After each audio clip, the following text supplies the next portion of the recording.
What is up, everybody? Astrocatical here, and welcome back to the Astrocastrophe.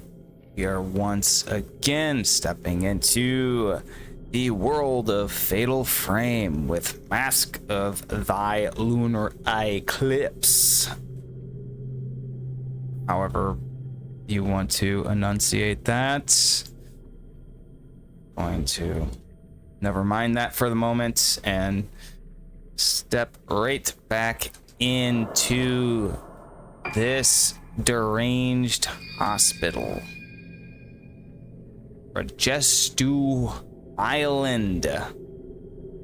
Yes. Okay, let's see. Which one did I do last? Okay, so two hours and 41 minutes. The current autosave will be overwritten. Whatever. Doesn't matter.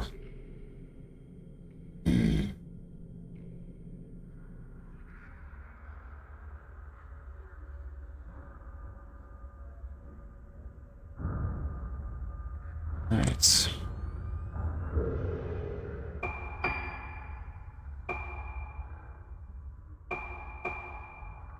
Okay.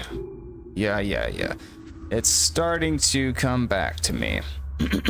Second floor, I believe. That is where we last left off. I believe Dr. Notmere made a save before everything went off for the evening, so I think we're good. I don't think we have to fight those two ghosts that were in the hall. Previously, they were quite bothersome, to say the very least. Very challenging indeed. That's how he put it to me in my dreams, because that's how me and Dr. Notmere communicate. Is we don't communicate in the verbalized sense, only in the sort of dream-esque sense. Like, the waking hours is something when it comes to dimensions, because where he exists there's no time, space, or matter, so communicating with the living physical earthly beings is kind of this cosmic thing that your mental faculties can't necessarily attach to when you're in this sort of heightened state of awareness, the sensory world. Like, you have to be, I think you have to be sleeping or high on DMT. But if he wants to demonically possess me, that just happens at random, really at his own volition. I can't do a whole lot about that.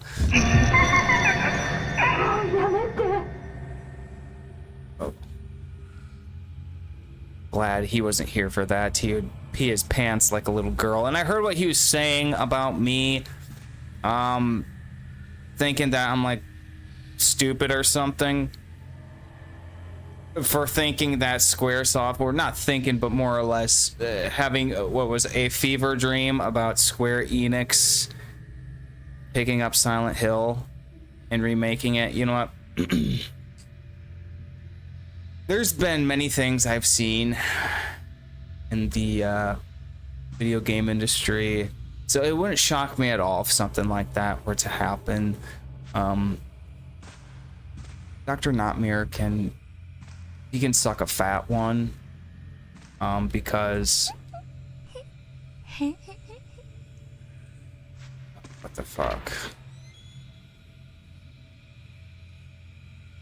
This is too fucked up. Oh, what the fuck? Yeah, he can eat shit. I mean, more or less, he can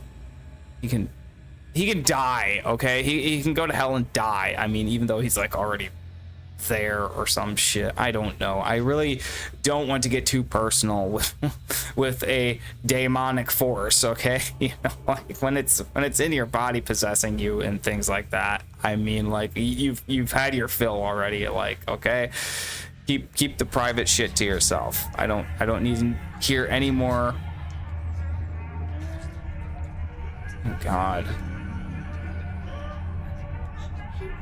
What the fuck? This is weird. What?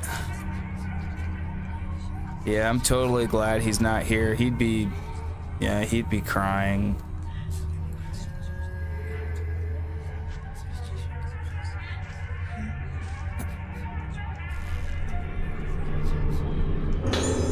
Ooh, I haven't used these yet. Dude, fuck off with this shit. Come on, dude. This ain't fun. This is... No, I don't like this at all. What the fuck? This is weird.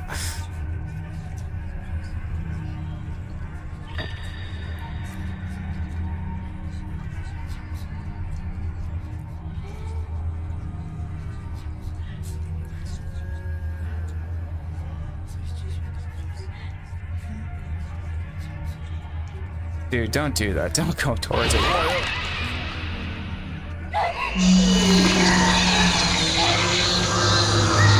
What? What are you doing? What are you doing? You gotta be fucking kidding me.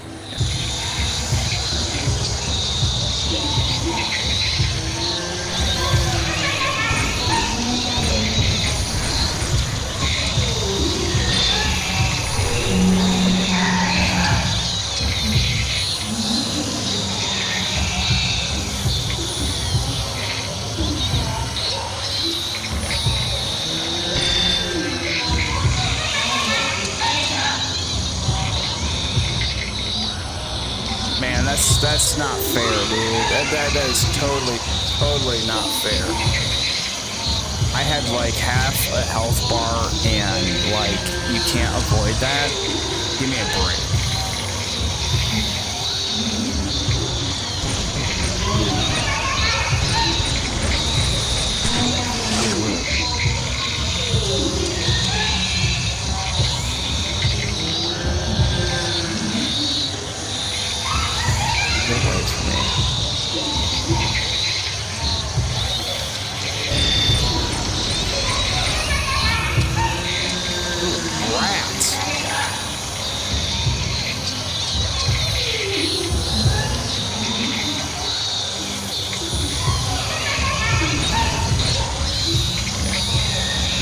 Why does she walk into her like that? I'm not understanding this.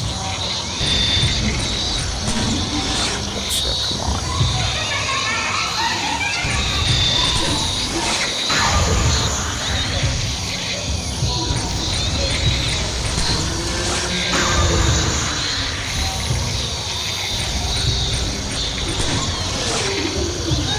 Really?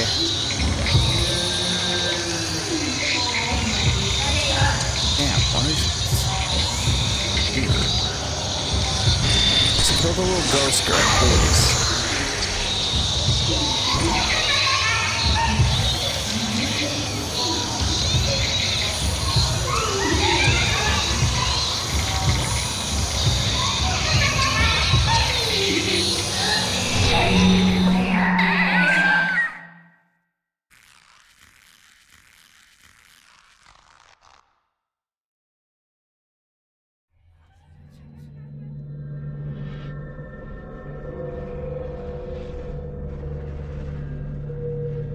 Son of a bitch.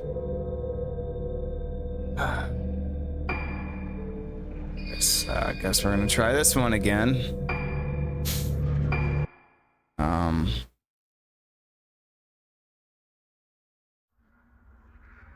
Really hope I have some of those. I mean, okay.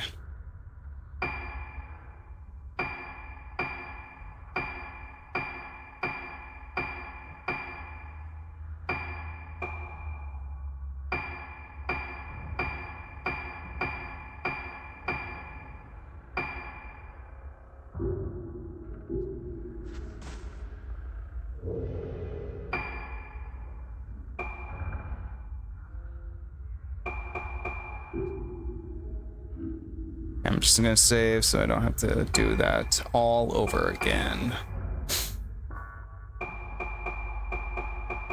Okay, there's a little ghost that's about to get busted. Careful. A little problem.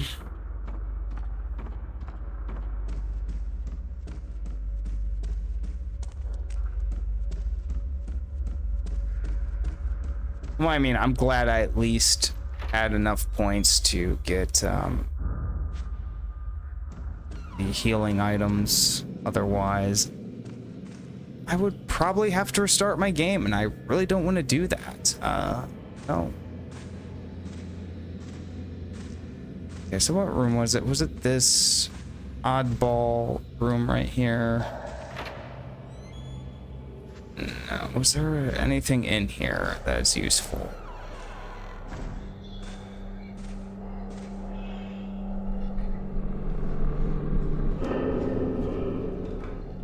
Oh, dude.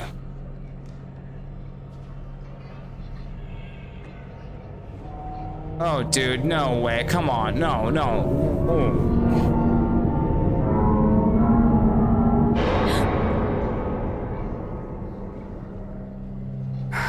Dude. What was that?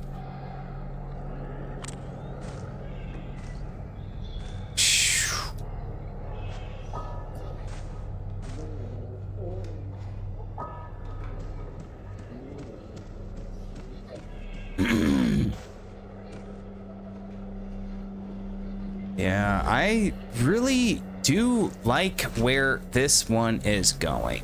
Because I'm gonna tell you something. I played Fatal Frame 3, and for one reason or another, I just felt that it was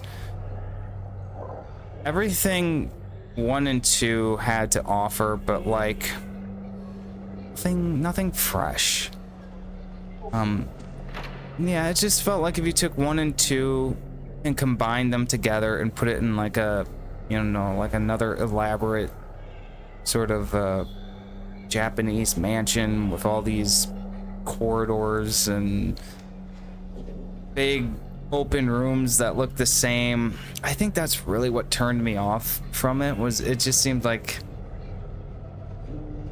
a very dull environment. The ghosts didn't seem too scary. I mean, they're kind of cliche, but this one has like a lot of personality in each room, and the impression I'm getting from the scares is something I usually don't catch any sort of glimpse of with the recent sort of titles we've been getting out of the survival horror community when it comes to AAA games.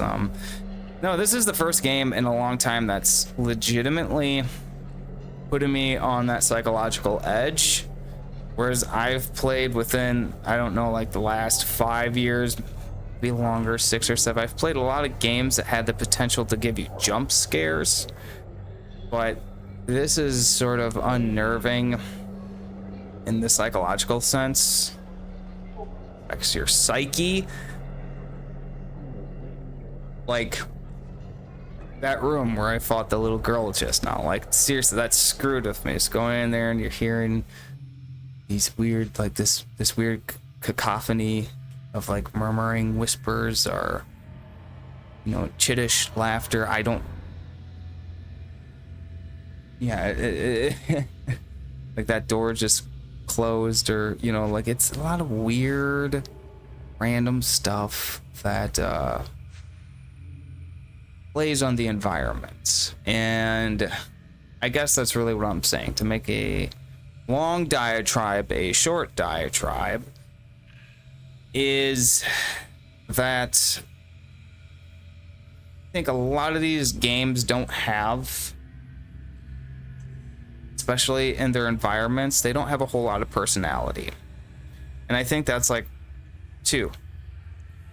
When it came to the Dead Space remake, I mean, I liked it. I thought it was cool. I thought it was good. But like, I think my issue with the first Dead Space and my issue following it with the remake was a lot of the environments look the same.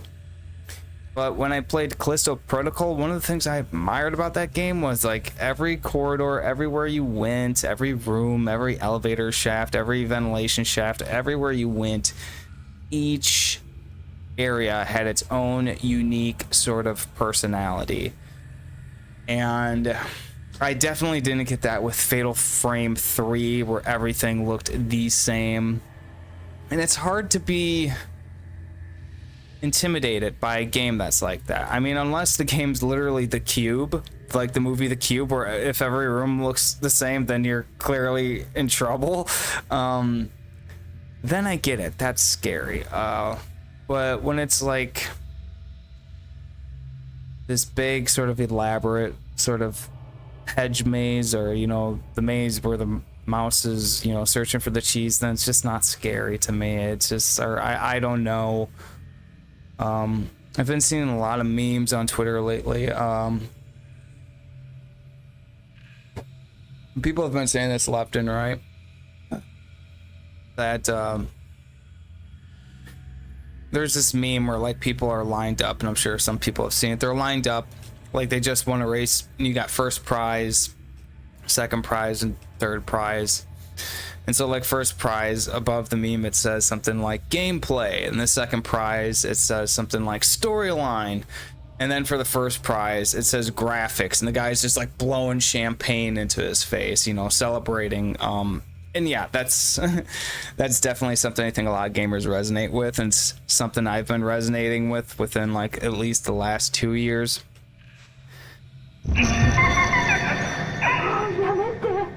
Because I used to be like really uppity about graphics, like way back in like say back in like 2013 to like 2015. I was like graphics, but like really, like I wanted it so badly. It's gotten to the point to where we are now, where it's just like that's all there is. Seriously, like you think making a game look pretty would make it fun? It doesn't. I learned that the hard way. I think we're all learning that the hard way. I think, yeah, graphics are important, but like the gameplay, the story, you know, these things are extremely, like Silent Hill, the original Silent Hill.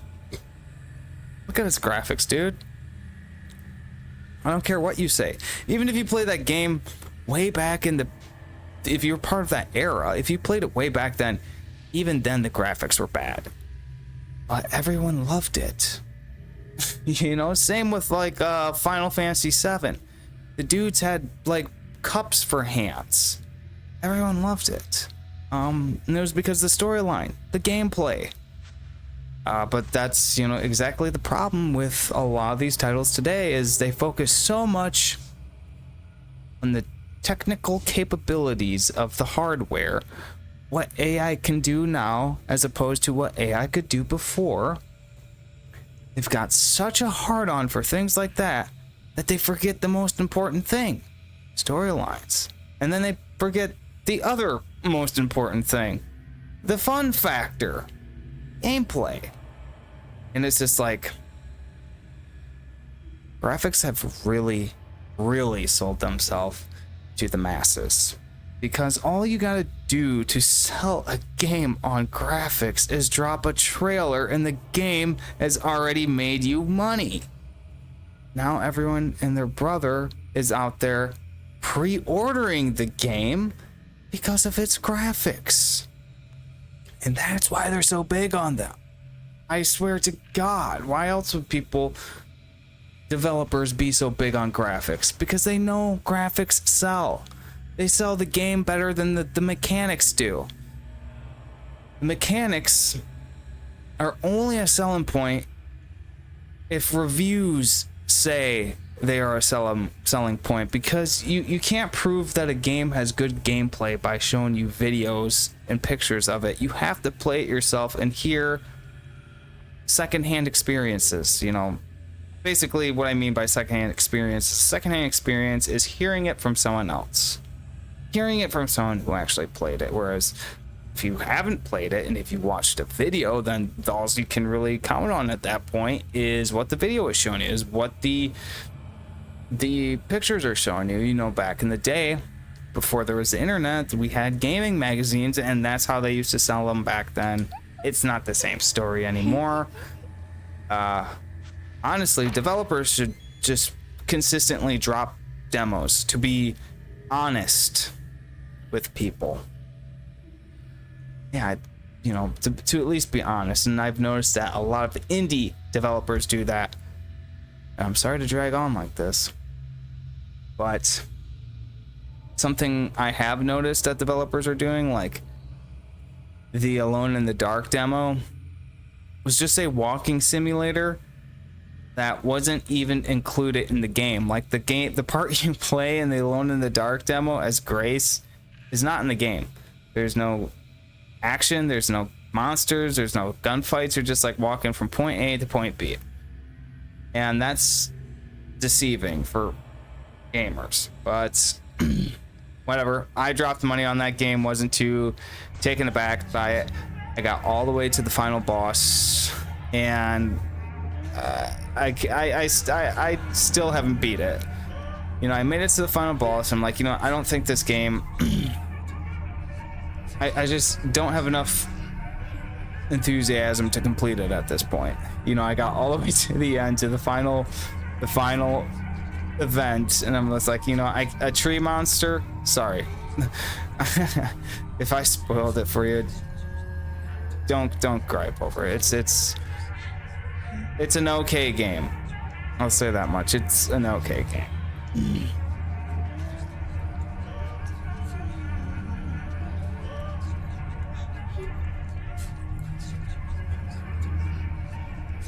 How about these Fatal Frame babes?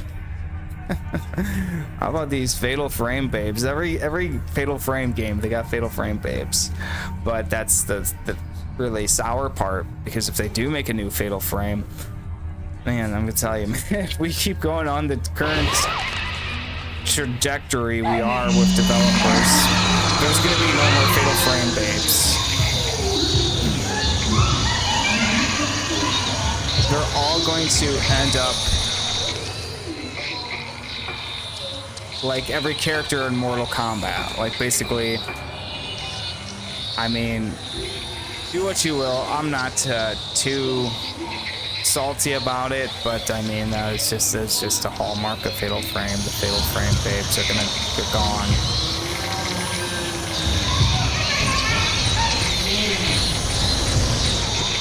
Come on.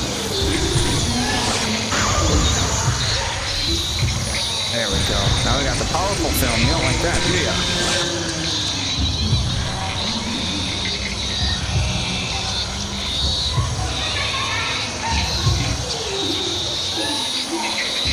Dude.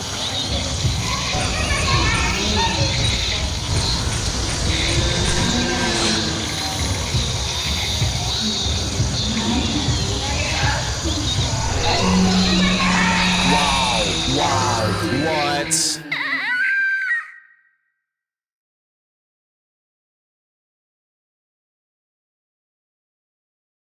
Man, that is some one-sided shit.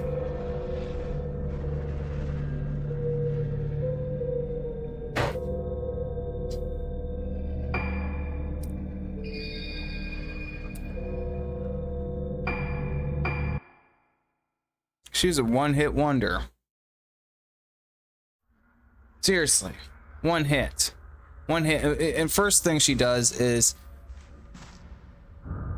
without you being able to do anything, she takes away like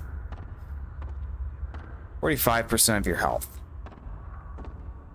when you're already dying. I mean, man, I put this game on normal. It's my own fault. I should have known better. Fatal Frame is hard in a way that's kind of... I kind of want to blame the controls. The controls aren't bad, but they make the controls in such a way that it's deliberately hard.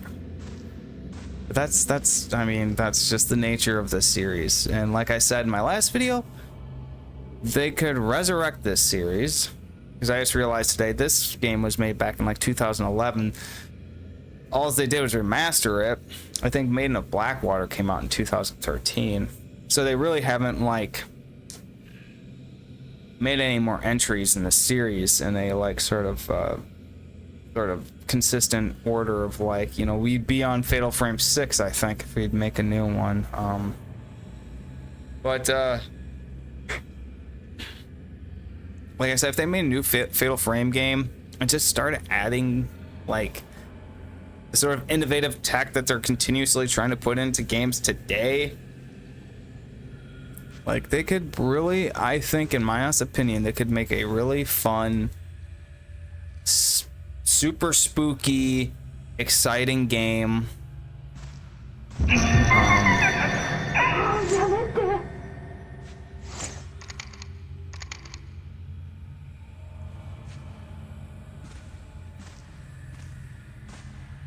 Yeah, and you could make the combat a lot more fluid, a lot more enjoyable, like it was in Maiden of Blackwater. The combat in Maiden of Blackwater is really fun, but I just feel that that game is not scary. It's just not. I'm gonna have to play through it again. I mean, I only got through like maybe like a quarter of the game, but yeah, I'm gonna have to try that again. Let's see how I feel after completing this one, I guess. Okay.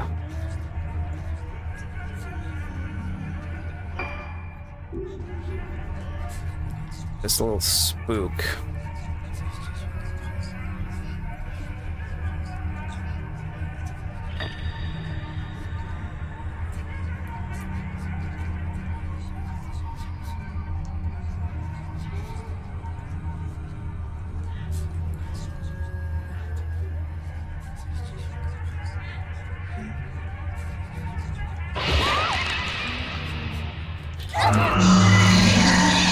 Oh wait, so if I mash the buttons, she gets off me. I guess I should have thought of that. Oh, God damn it. See, these... Get away, get away, get away. Why does she do that? Why does she walk?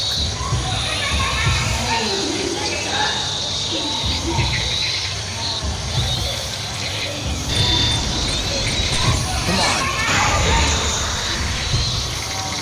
Yeah, you heard me right. Smile at me. There's something to smile about.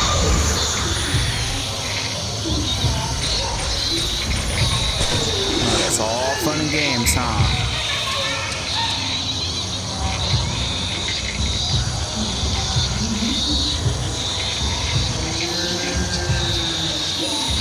Oh, come on, what are you doing?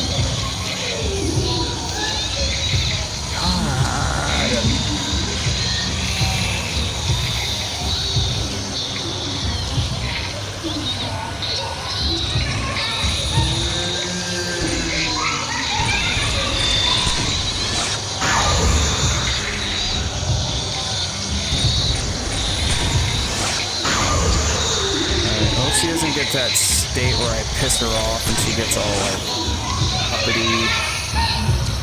Because I noticed that like there's a couple ghosts when they're almost, when you almost have them like to the point to where they're like dead, they'll flip out. Get away.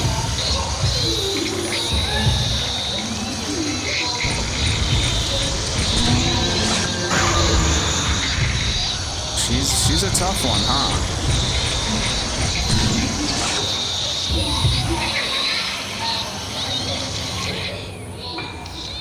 Heal. What?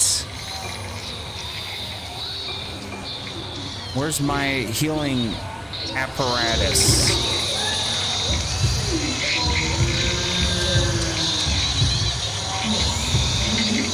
Okay, get away, get away.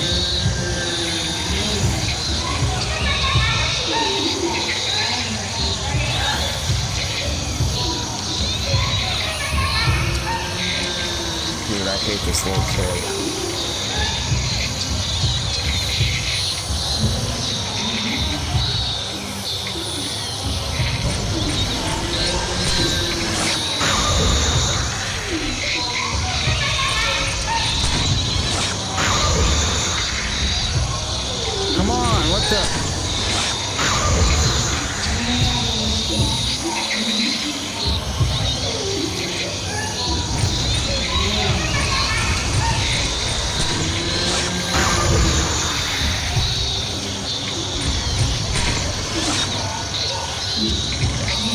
next to me.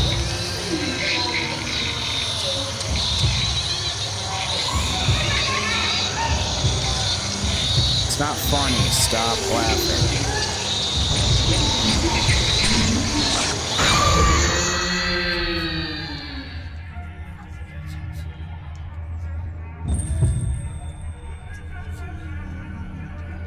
What? あなた誰なの？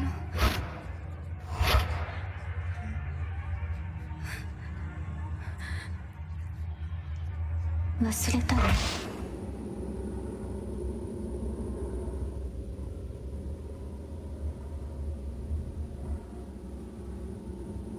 一緒にいるよ。私がいれば大丈夫。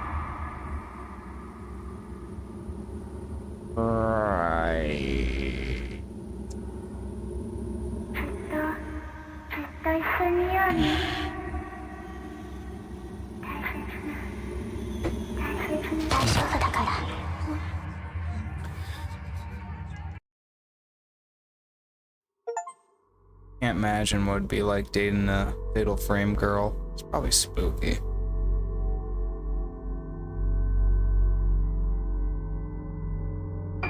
Yeah, can you imagine all the paranormal shit that would happen if you're dating a fatal frame girl? Like, you've seen Fatal Frame 2, like those two twin sisters. Like, you know,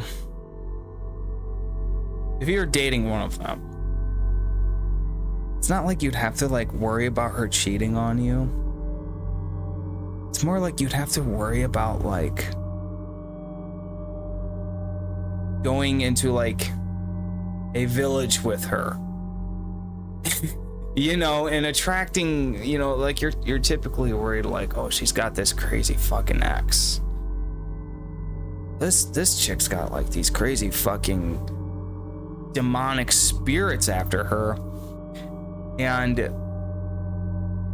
there's this ritual that's taking place where they literally throw you into a bottomless pit, and they're trying to take her to make her into a kubasabi.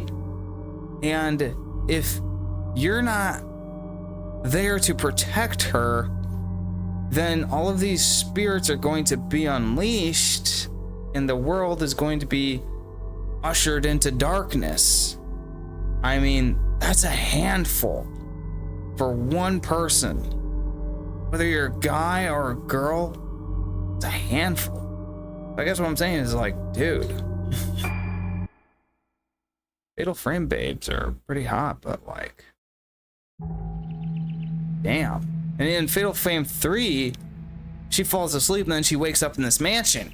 She falls asleep in her own home, and then she wakes up in this mansion. What happens if you're sleeping next to her in bed? Do you wake up in the mansion with her? You know, you take a trip with your girl to her hometown, and then you become trapped in it because the spirits won't let her leave, and now they have you in their midst as well.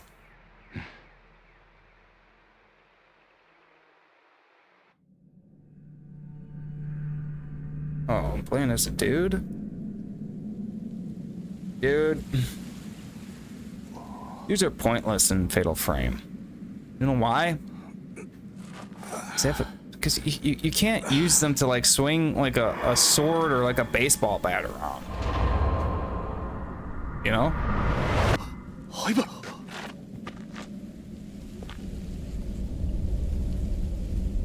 Like, you can't like run up a wall and do like a backflip off it and like, you know, like suplex a freaking ghost. You know, you can't do these things. This is my notepad. What's it doing? Why? Choshiro? Choshiro. Clipping from a newspaper article. Missing girls found alive 5 girls who went missing 2 weeks ago were found alive at 11 p.m. last night. The names of the girls are as follows. All are 7 years old.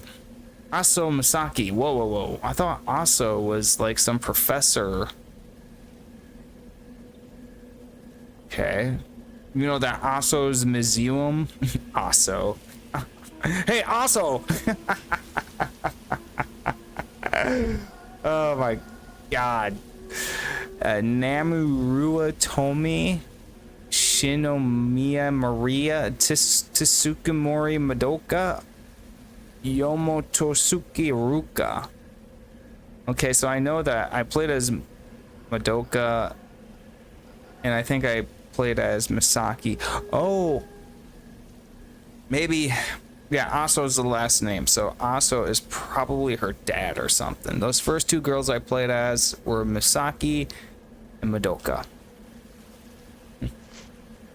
The girls vanished during the accident-stricken Rajestuk Ayukagera, leading some to say they were spirited away.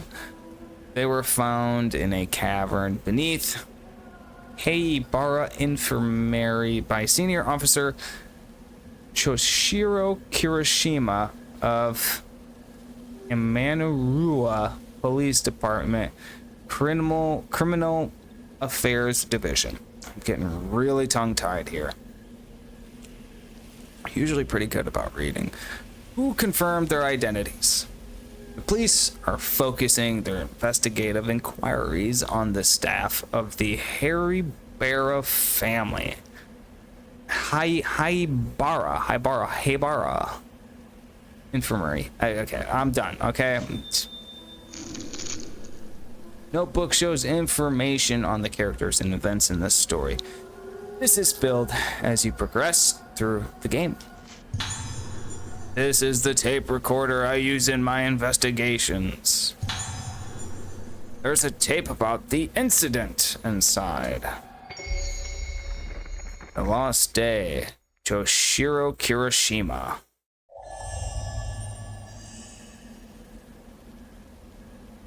あの時、神隠しにあったルカたちをこの病院の地下で見つけた。それで全てが終わったと思っていた。だが、あの時の5人のうち2人が死んだ。事件は終わっていないのか。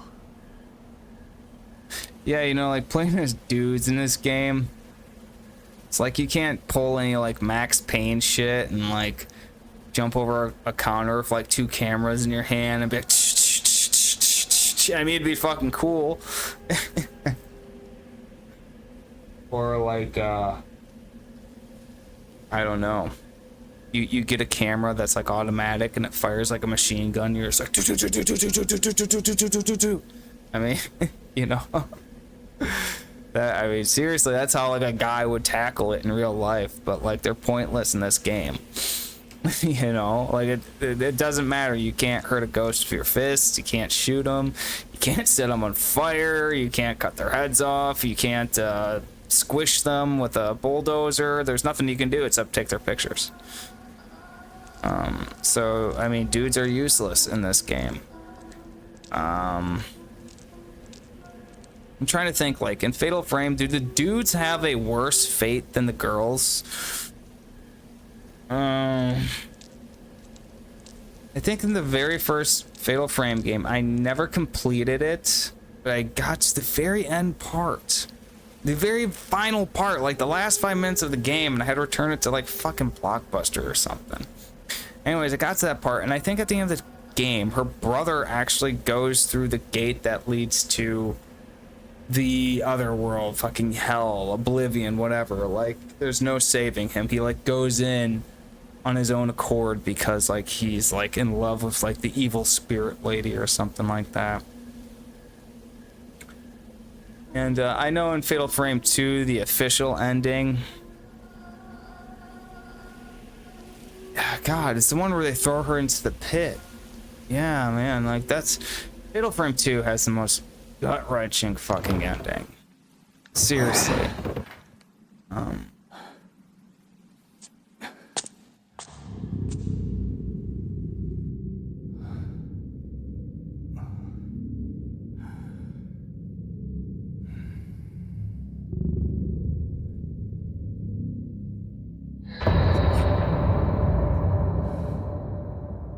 I ain't afraid of no ghosts.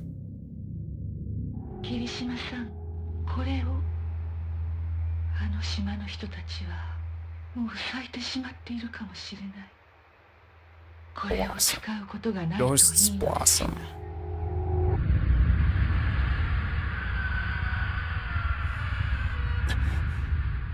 さやかさん。 Oh, so you got the Spirit Stone flashlight. I guess the dudes do get a pretty cool weapon, huh? Is it like an Alan Wake? Spirit Stone flashlight uses a Spirit Stone to store moonlight and emits the lights in blasts. You can use it to attack ghosts. Press Y to ready the Spirit Stone flashlight. While readied, press RT and then release it to emit a blast of moonlight. The longer you hold RT, the larger the blast radius will be. Okay, RT. Okay, it's not doing anything. Wait, do I have to hit Y? I think I do.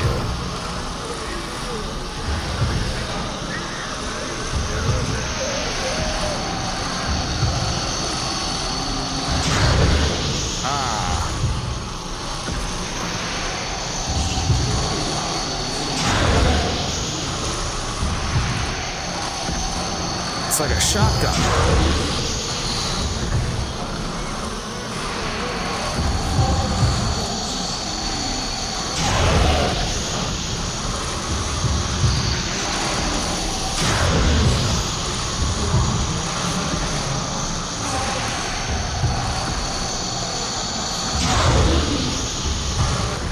I'm afraid no ghosts.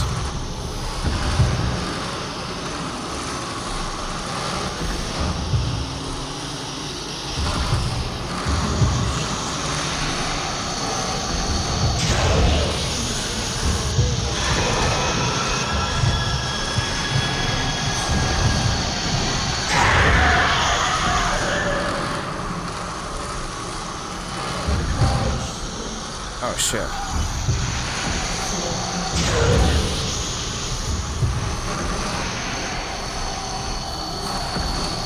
Okay, so I guess I was totally wrong about the dudes having like no point in this game. This dude's like pretty tough with his flashlight.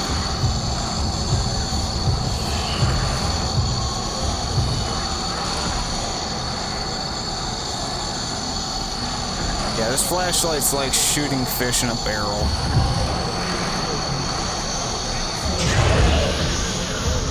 These ghouls stand no chance.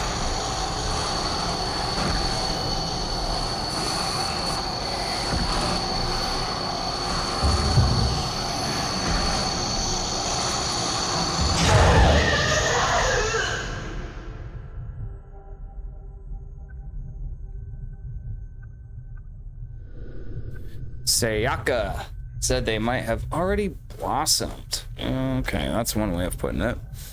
What the hell happened to the people on this island? Does it have anything to do with the Hybera being here? Something is lying where the ghost disappeared. Okay.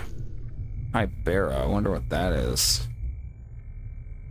Equipping camera lens onto Chorshiro will enable him to take photos. You should remove it before fighting Wraiths. And I can't read today. Got the Switch upgrade. Anyways, about the ending to Fatal Frame 2, I think a lot of people are confused by it. I mean, whatever way you put it, it is still like a very sad ending. Like, it's hard to watch, but I'm not sure if it's after the credits or if it's after like the first part of the ending.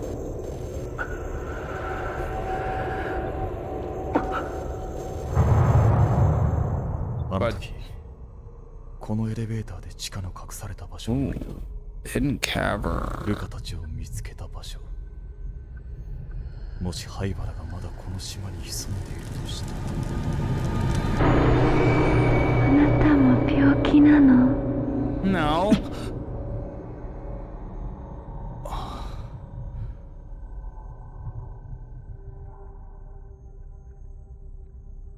Yeah, but after the first part of the ending, like I think her sister gets thrown, oh spoilers, her sister gets thrown into the pit. Then she emerges as a butterfly, and the other sister follows the butterfly, and the butterfly flies off. But after the first part, I think it's after the credits, it shows a cutscene of the girl, and she's, you know, sitting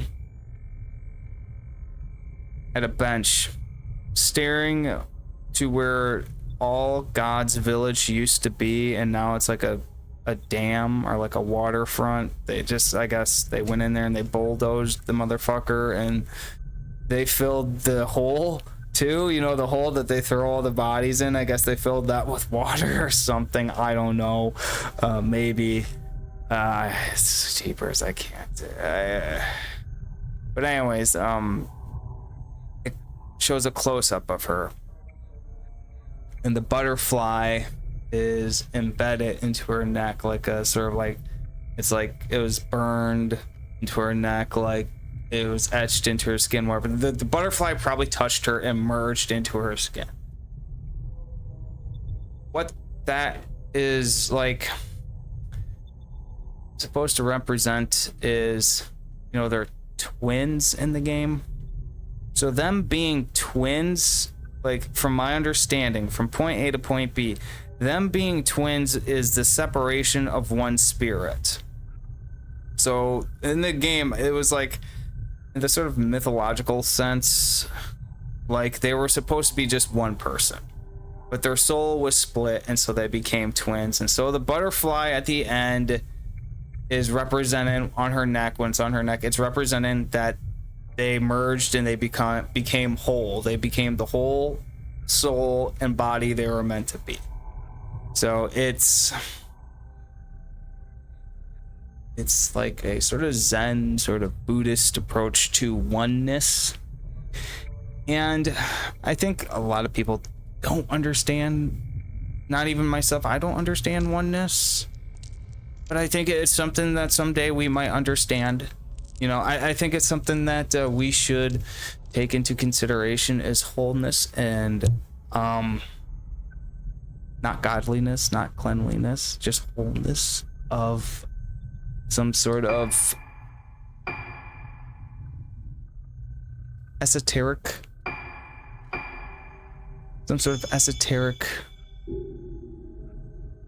non-traditional view. Because I think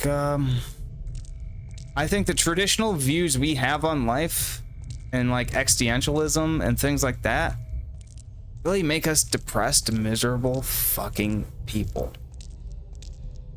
I really think that. Oh, we're all just gonna die one day. What's it matter? Yeah, that's gonna make you fucking miserable. If you think that way, you're gonna, seriously. And because we have traditionalized the sense of birth and death. You're brought into this world and then you die. I mean, once you're so cut and dry about it, and if that's how you literally think it is, I'm not gonna say that you are wrong. I don't know if you are wrong, but I think that it's a very black and white view, and you're going to have a bleak outlook on life if you don't believe in any sort of spiritual release or anything. Like, I mean, it's a warning note to infirmary employees. Warning, wandering patients. Please take extra care concerning nighttime wanderings of moonlight syndrome patients. When in charge of night watch, check the phase of the moon. Okay, we've got some lunatics here. Literally. On nights when the moon is full, ensure all locks and security procedures are in place. On nights when the moon is obscured, increase patrol frequency. Yeah, I think, if I'm not mistaken, the word lunatic is actually derived from lunar. And so, yeah, lunacy, lunar. I vaguely remember hearing that it is derived from lunar and having something to do with the moon and people being driven mad by the moon. I don't know, I guess they just used to do that back in the days. Like, there's a reason people say, oh, it's a full moon. Because, I don't know, the moon just, I think it really does drive people nuts.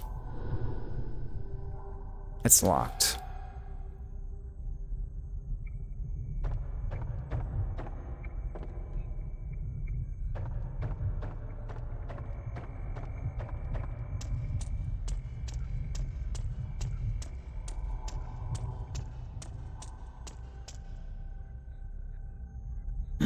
I am just so damn surprised that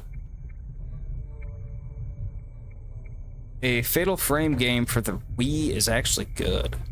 I mean, I'm playing it on PC, but it was originally intended for the Wii. And I'm just really impressed, honestly.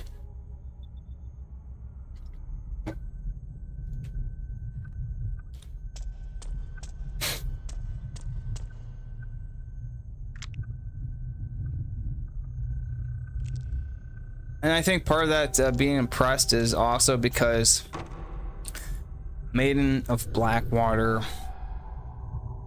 man, it feels like from start to finish, even though I didn't finish it, like the first part of that game, it feels like I went to Aladdin's castle at the mall and, you know, stuck a couple tokens into an arcade machine, and now I'm playing some like rail shooter or something. It just doesn't fit the nomenclature of the series in my mind.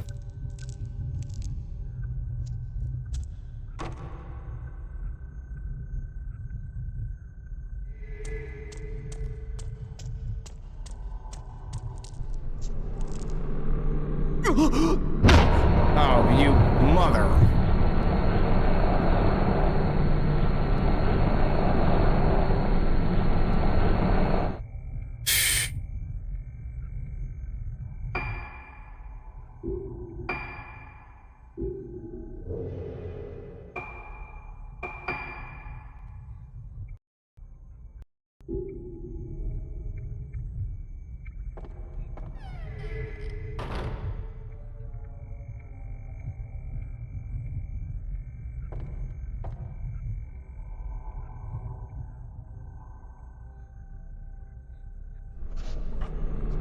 No ghost hand, no ghost hand.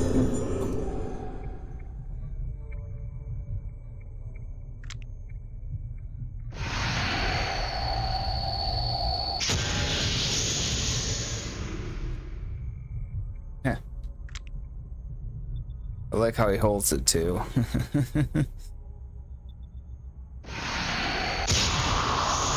It's like, you know, when they aim the gun to the side like this and not like that. Like this. That's what it reminds me of. He's a fucking G.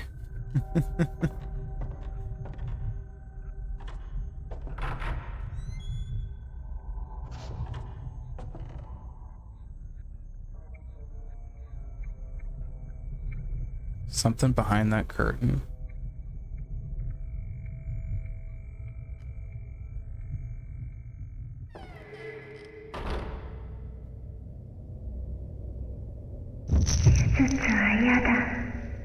I'm sure you don't. Brace yourself. Ooh. Got some Silent Hill vibes here. Is this a magazine? Don't let the ghost grab you. They did surgery on me the other day. The other people who got the surgery didn't get better. So I said I didn't want to get the surgery. But the doctor told me it's okay. Since the surgery, it's all red inside my head, and I don't like it. My hair fell out too. That made me cry, but when I cried, there was blood in it. But Mama and the doctors say it's okay. My head is red and feels like it's melting. It hurts. Don't like it. Hope the pain melts away soon. 治療のためだ。治療の。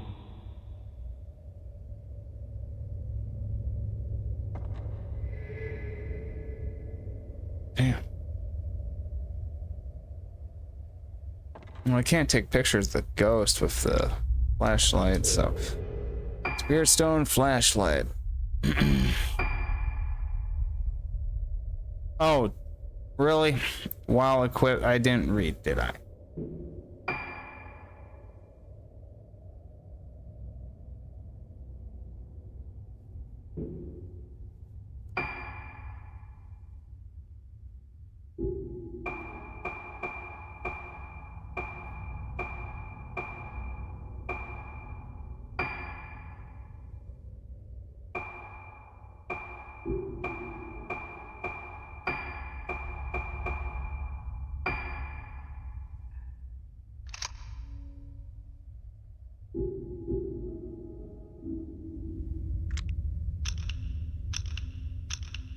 Okay, so that takes pictures. Ooh, dude. This guy's got a pretty fucking badass flashlight. Shit. Man, I want one of those. Dude.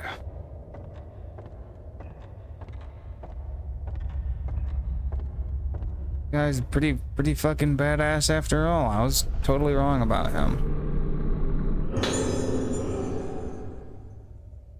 Hopefully it's like Chris in Resident Evil 1 where you can take more damage and shit.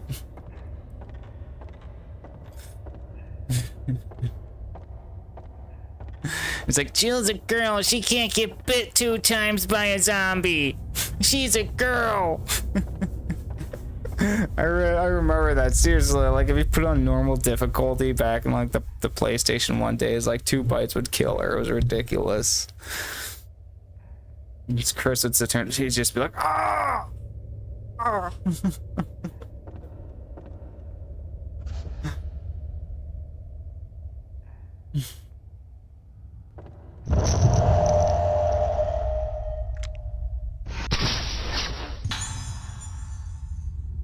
Ah, the ghosts do smoke.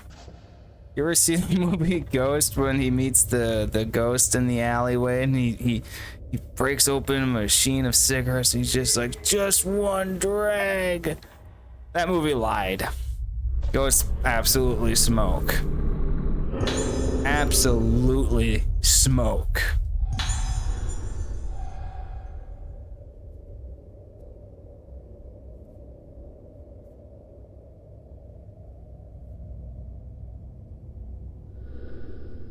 Operation Prep Room. Looks like it's on the first floor.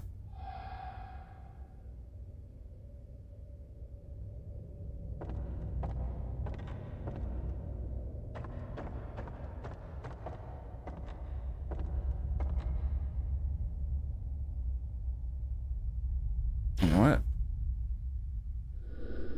An old wheelchair. Yeah, don't mind the creepy doll.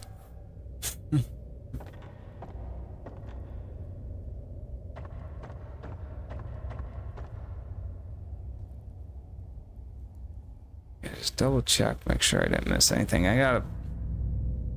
That just move? I swear to God that wheelchair moved.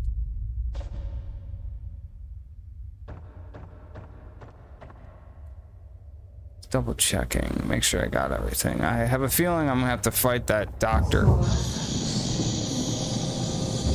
Where is he? Where is he? Dude, come on, not cool. Spoke way too soon. Oh shit.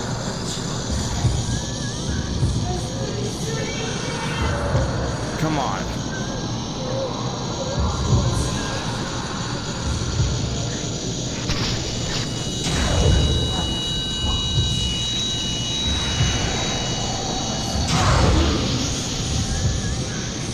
you don't want none of this.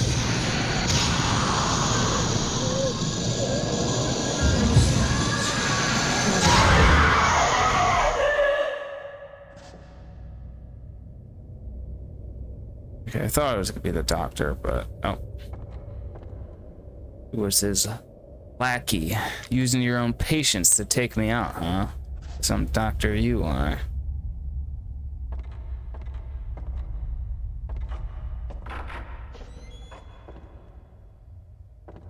Okay, why is it so dark?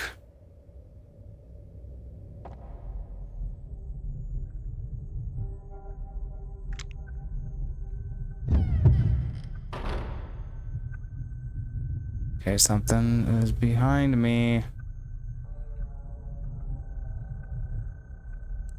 Whoa. Whoa, whoa, whoa, whoa.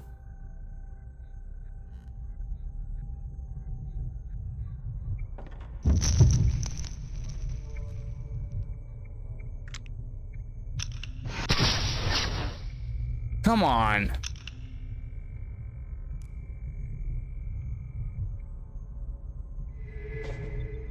Silly handprints.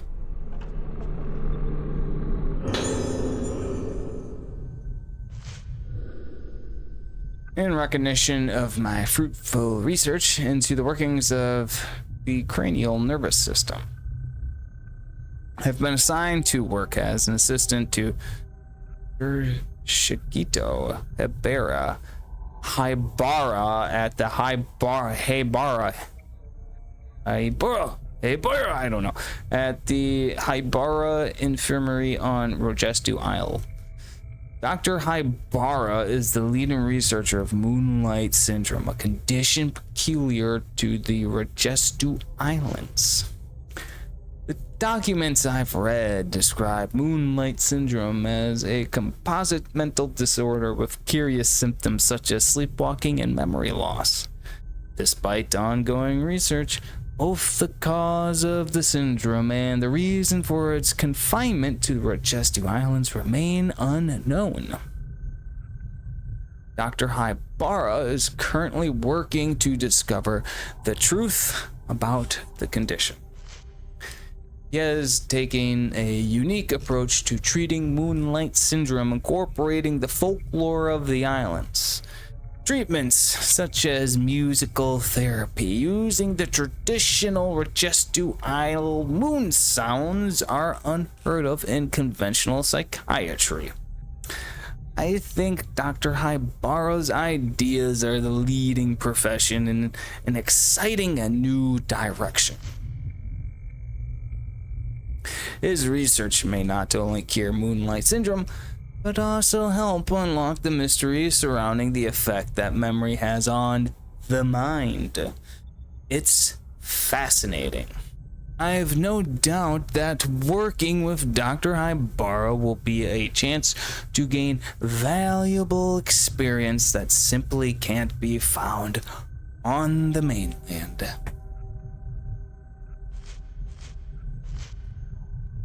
Alright, Moonlight Syndrome. It is a composite of a mental disorder with curious symptoms such as sleepwalking and memory loss. And this is apparently something that is only reoccurring on Rogestu Islands, and they don't know why. Dr. Haibara is trying to discover the truth about the condition. And it sounds like he has some sort of treatment. Yeah, he may have a treatment for it. And his treatment may also unlock the mysteries of memory loss. What else is there?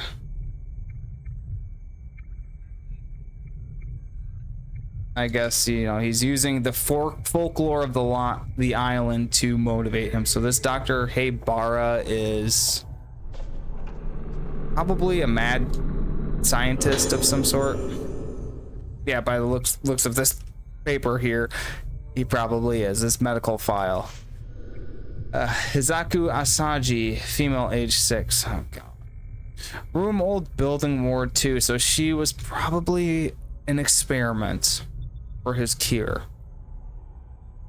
Reported syndromes include fear of mirrors and memory loss, pointing to prototypical Moonlight Syndrome diagnosis. And if you remember in the last video, we got to that room where we read a diary from, I think it was Madoka, when she was young, and she said that she didn't like looking into the window because her face would distort and stuff like that. So she was more than likely a subject to the medical procedures he is applying to what seems to be the children of the island. So this guy's a piece of shit. Symptoms progressing at moderate rate. Scheduled for surgical procedure next week under orders from Director Haibara. Procedure was previously performed on 2 Moonlight Syndrome patients with more severe symptoms, producing no positive result. It is hoped that performing this procedure on a patient with relatively mild symptoms will lead to development of a treatment for Moonlight Syndrome. Therefore, all involved are to take detailed notes and make appropriate reports afterwards.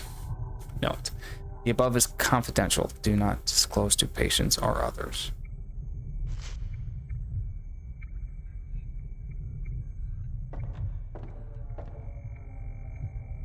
Okay.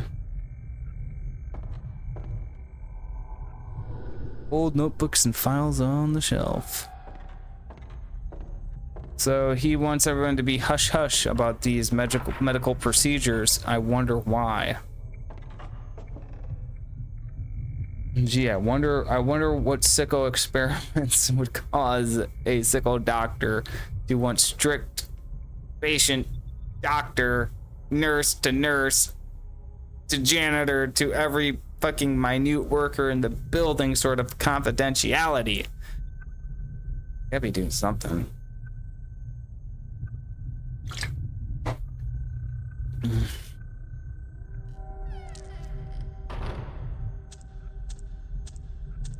Ooh, moonwalking. Hey, we're gonna have to put you on one of those stretchers back there and cut you open and see what's going on with you. Sounds like you got the old Moonlight Syndrome.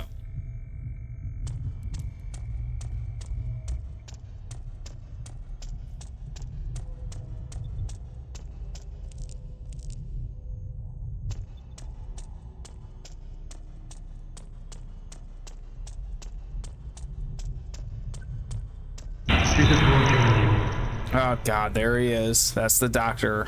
Oh, picture. Fuck you.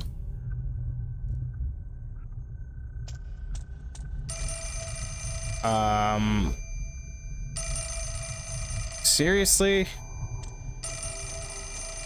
Right now? What do you want? The hand comes out. Okay.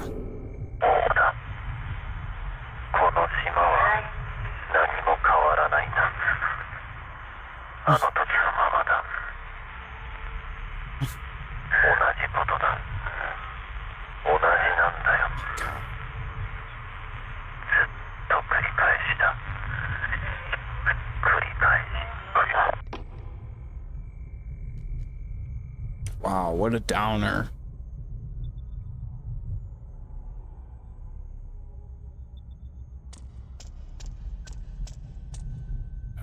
See something.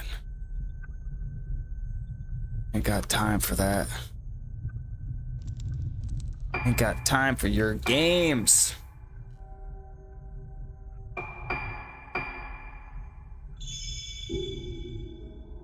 Let's trade. Ooh.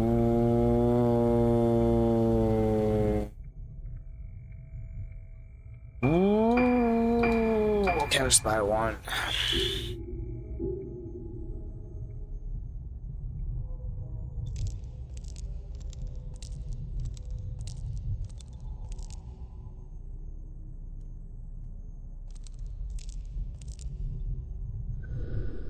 An out-of-date calendar and a medical diagram hang on the wall.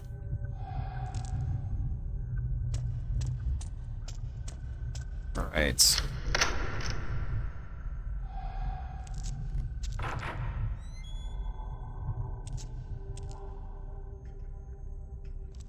Brace yourself.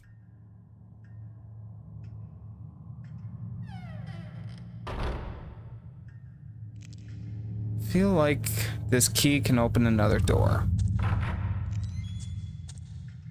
It's not like Resident Evil and asks me to discard the key when I can no longer use it, so it still might be able to open a door or two. I think that is a fair enough argument for me to turn around and see if I can open anything back here. Okay, maybe not.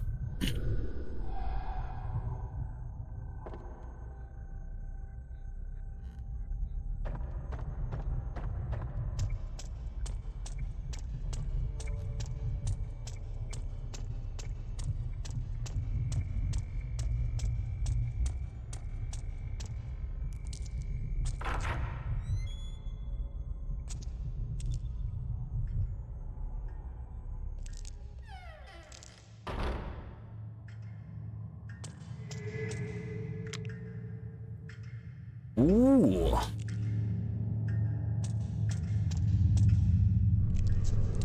Don't you dare. Don't you dare. Okay. I've had it with those severed ghost hands. In their dirty little ghostly mitts on all the shiny objects that reward me every time I pick them up with goodies. And what's going on in here? Like, what is this? Oh, we got some syringes. All right, let's do some heroin, huh? Let's do some meth. Shoot some meth and crack. But seriously, don't do that shit, man. Don't open that door. Whoa. I can't believe that I can't believe I can't believe I just said that and it came out that way. Oh my god. Oh my god. It's like they pre-recorded my voice and used that in the original Resident Evil when Wesker tells Jill to not open the door. I can't believe it. What the fuck? Yes, just pick this up for the love of God.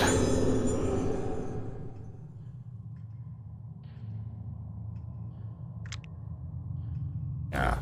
We need like a fucking Mr. T PSA right now to tell everyone not to do drugs. Eat your vegetables, stay in school.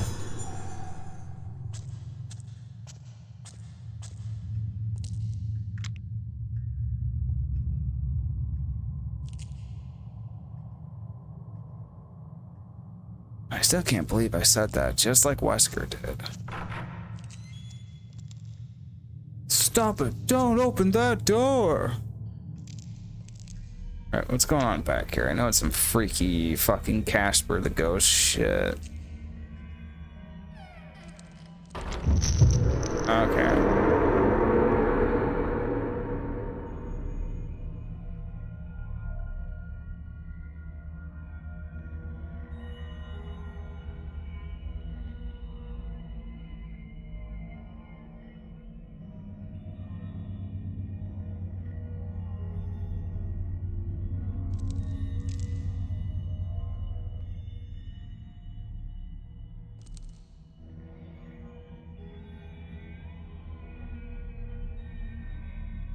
Alright, this is weird.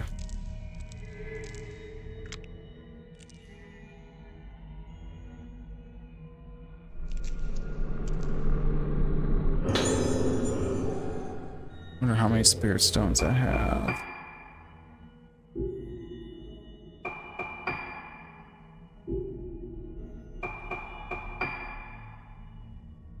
Oh, no, that's down here.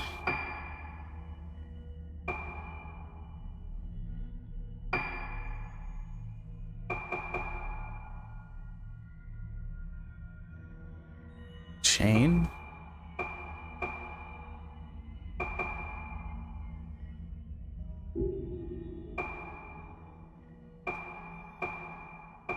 just having a hard time wondering, like, if I collect the spirit stones as a character, like you play as multiple characters, and obviously like this guy has a flashlight, so,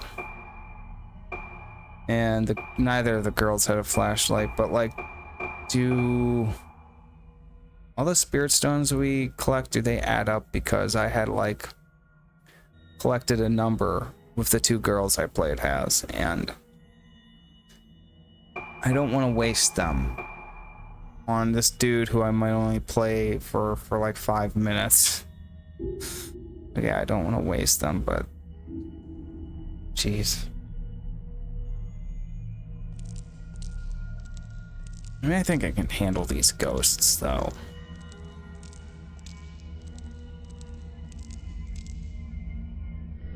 The desk is strewn with various tools and medicines.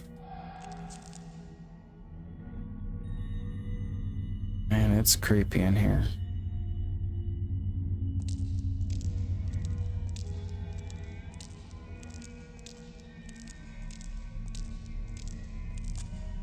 Oh, there's a door. I think I go through this door.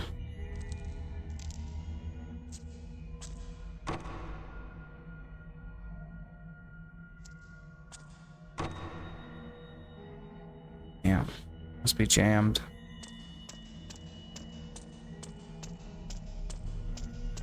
Did I get anything in here? Like any key items?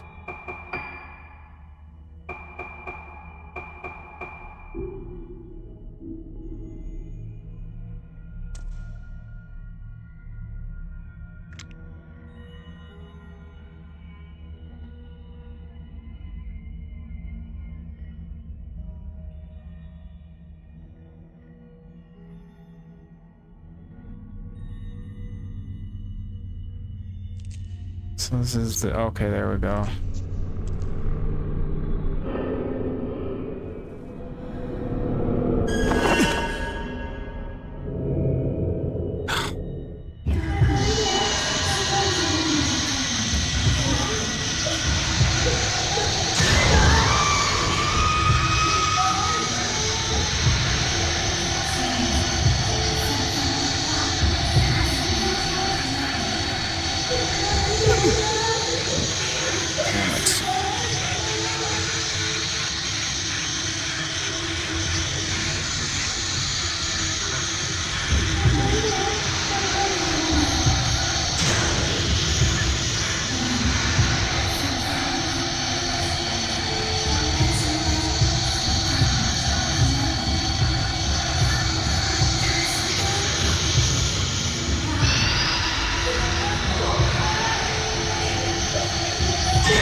That was freaky.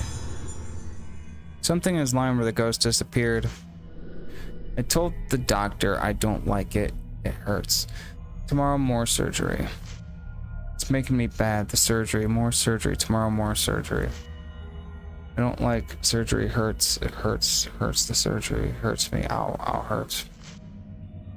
Hurts me. Die. Hurts. Hurts. Hurts. Dying. Ouch. Hurts. Hurts. Hurts. Die. Hurts.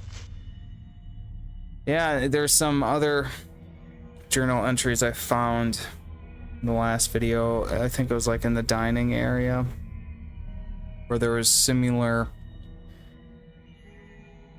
things written by children that are, you know, being used as test experiments. Basically in the same form, they're writing very sparsely and only a few words at a time. So I think the dude is definitely operating on children and only children. That's what it seems like. But the hair really freaked me out when I saw that. That really creeped me out. I think he said hair loss is one of the symptoms, but it freaked me out because if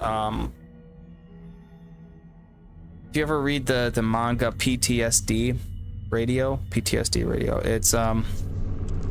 brutal. It's a brutally terrifying manga series, and it has a lot to do with hair. And like, you wouldn't believe it. It's so fucking creepy. Very unsettling. Alright. Yeah, another kid. Female, age 6. Hazuki Asagi, a female, age 6. Time of death, 0032. Circumstances of death. Condition deteriorated severely after second surgical procedure. Patient was tranquilized but suddenly became deranged during the night. Jesus. Doctor provided immediate emergency treatment to no effect. Patient died soon after. Cause of death? Unknown, yeah, I'm sure. Possible death due to weakness brought on by sudden worsening of moonlight syndrome symptoms. Well, I wonder what made them worse. Gee, I wonder. Oh, there he goes. And Dr. fucking Evil. But yeah, if you like manga and you like horror and you want to have nightmares, seriously, pick up PTSD Radio. It is brutal. I mean, it's not like violent or anything. It's just the scares are so...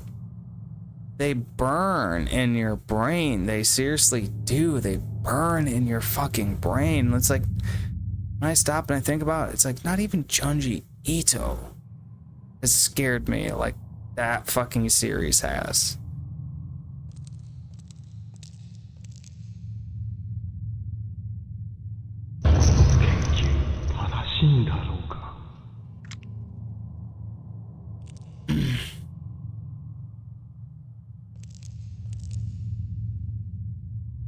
Like, it's so scary. If like a country banned it or something, I would almost find it appropriate. Like, cause I'm picturing like a young kid opening up this book and see. Got it right here.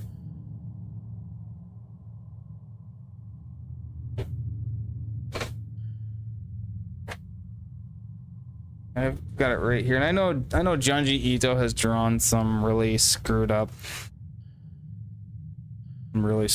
portraits, pictures, whatever.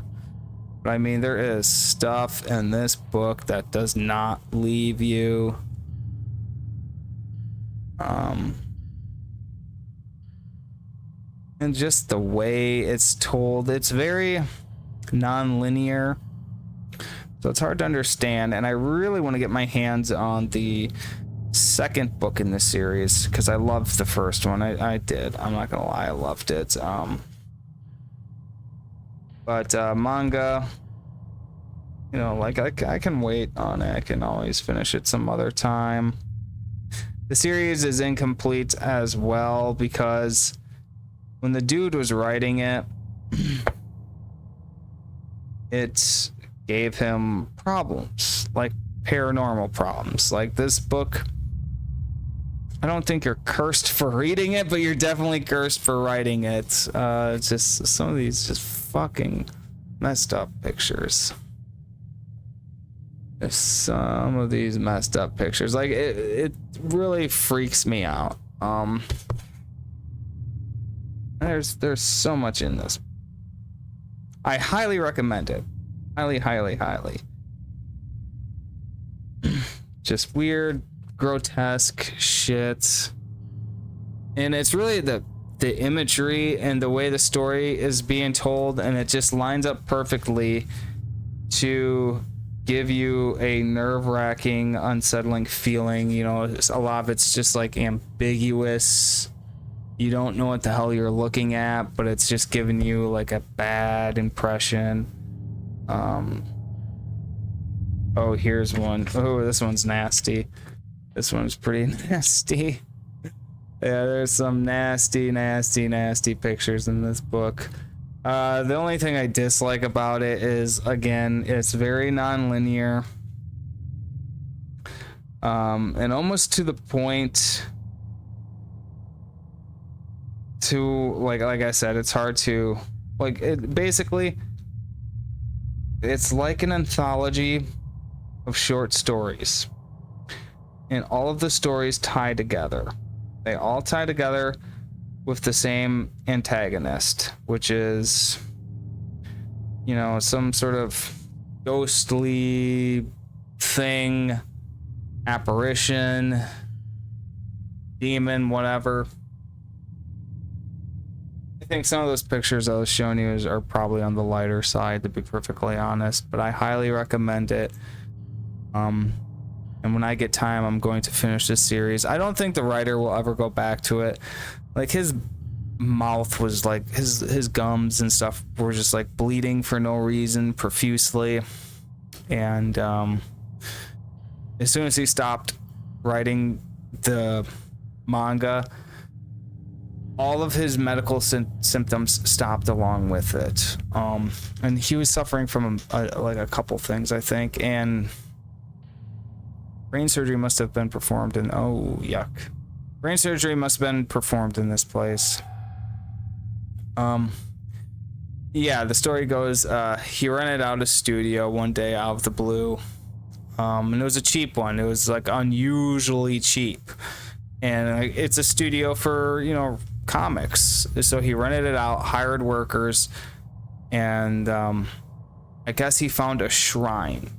Some weird abnormal shrine that was probably to some malevolent spirit or something, and I guess a bunch of weird stuff started happening, and the people he hired to work for him, they'd work for like a week and then they just stopped working, and he would never hear from them again. And it like happened to like 3 or 4 employees. They worked there, then out of nowhere there's gone one day. No notice, nothing, never heard from again.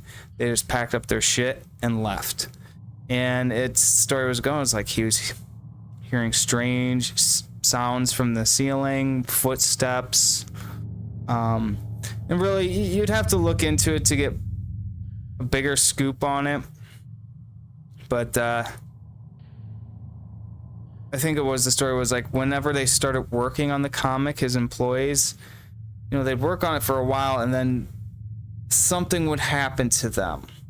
Whether it was like a medical condition or they just got bad vibes from the studio they rented out, something would happen and they would just hightail it out of there and never be seen again. So it really sounds like some weird paranormal shit was going on. And I think it was after the 6th book in the series, he finally called it quits. And after he did that, all of his medical problems suddenly stopped. Like, I guess he just wasn't meant to finish it.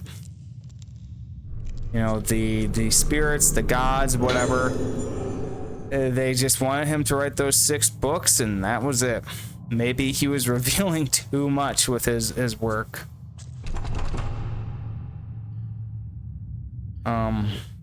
But yeah, reading it, and after the story I just told you, yeah, you can see it. You can definitely see this sort of thing happening with how screwed up the manga is. Like, you have to be in a screwed up place to make those pictures and to put that all down into a story. Like, something has to be going on with the atmosphere, the things influencing it, the spirits forcing you, manipulating you, whatever.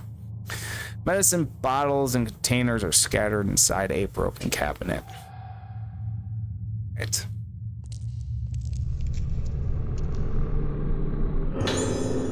There's a notebook on the desk. I borrow's assistant's notes, too. I've been observing cases of moonlight syndrome at Habara Infirmary. The moment I first laid eyes on one of the patients, a ghastly thrill traveled up and down my spine. The syndrome is unlike anything I've ever seen before. And in this line of work, I've seen more than my fair share of unusual and disturbing things. Moonlight syndrome symptoms of memory fragmentation, along with deterioration of sense, resulting in destruction of the sufferer's personality. In advanced stages, it leads to total amnesia and unresponsiveness and is ultimately fatal. But apparently, most patients choose to end their own lives before the symptoms can progress to those final awful stages. Wow, so they experience memory loss and deterioration of their sense of self. And it results in the destruction of their personality. So this is Moonlight Syndrome's pretty fucking brutal. Watching as these poor bastards have their memories taken away from them, as they break down and are consumed little by little. It's so horrible. One trembles at the sight. I wouldn't wish Moonlight Syndrome on my worst enemy. No one should have to feel themselves slip away into the darkness. Seeing it for myself, I have a renewed sense of urgency regarding my work here. Dr. Haibara is treating Moonlight Syndrome as a special kind of local endemic disease, but he hasn't been able to grasp the nature of the condition or develop a reliable method of treatment or cure. His focus is on medication combined with surgical procedures and folk medicine as means to combat this condition. I will learn more details about the different kinds of treatment tomorrow. I just hope one of them can be developed into a cure and we can finally wake these people from their nightmare. Okay, cool.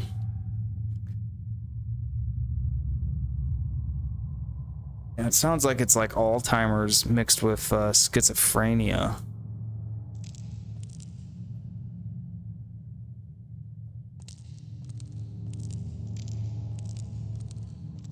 But man, I am really loving this game. And one of the reasons I bought it was because the reviews for a while on Steam were overwhelmingly positive. And it's pretty rare you find games like that, especially horror games. And I'm like, dude. So I waited for a sale to happen. It finally did, and I'm like, fuck it. Caved in.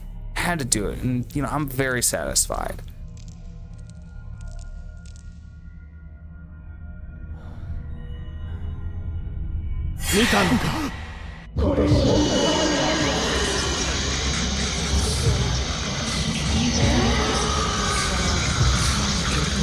Oh shit.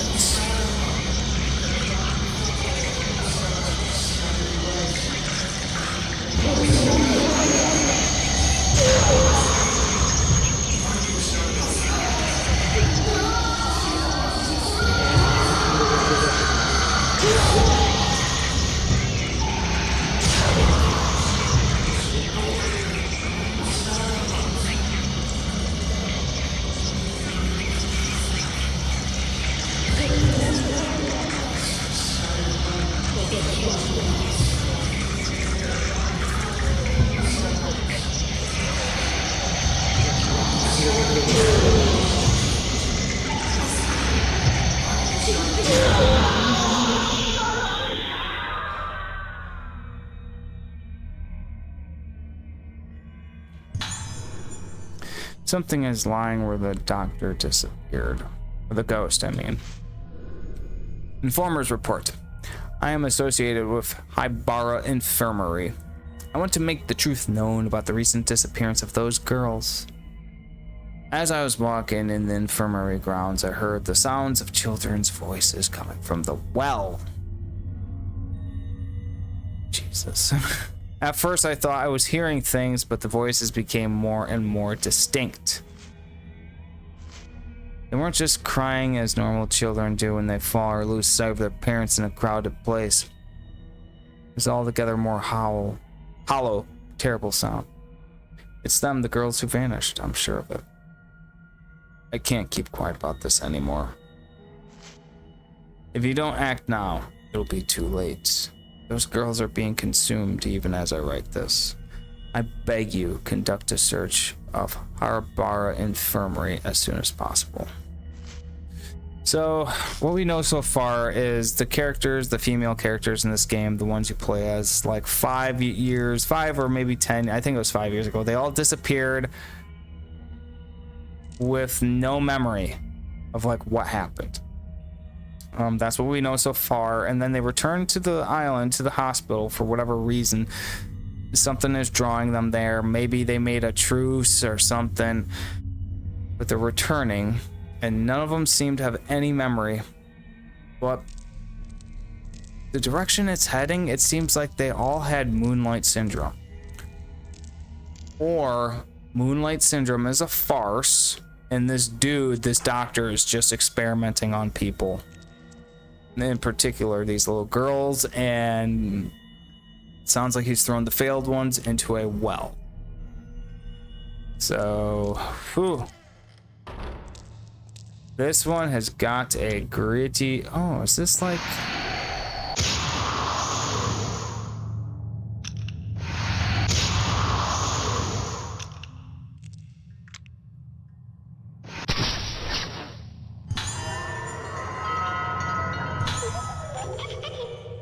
Doll's cursive. Oh, that is so fucking creepy.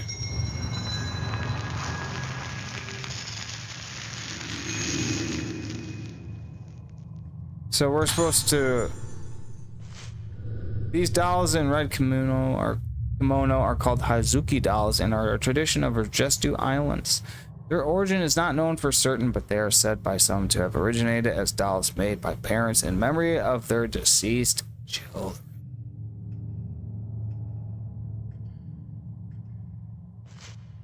On some islands in the air, the dolls are said to be unlucky, but here on Rajestu Island, they are placed in various different locations in order to ward off evil spirits.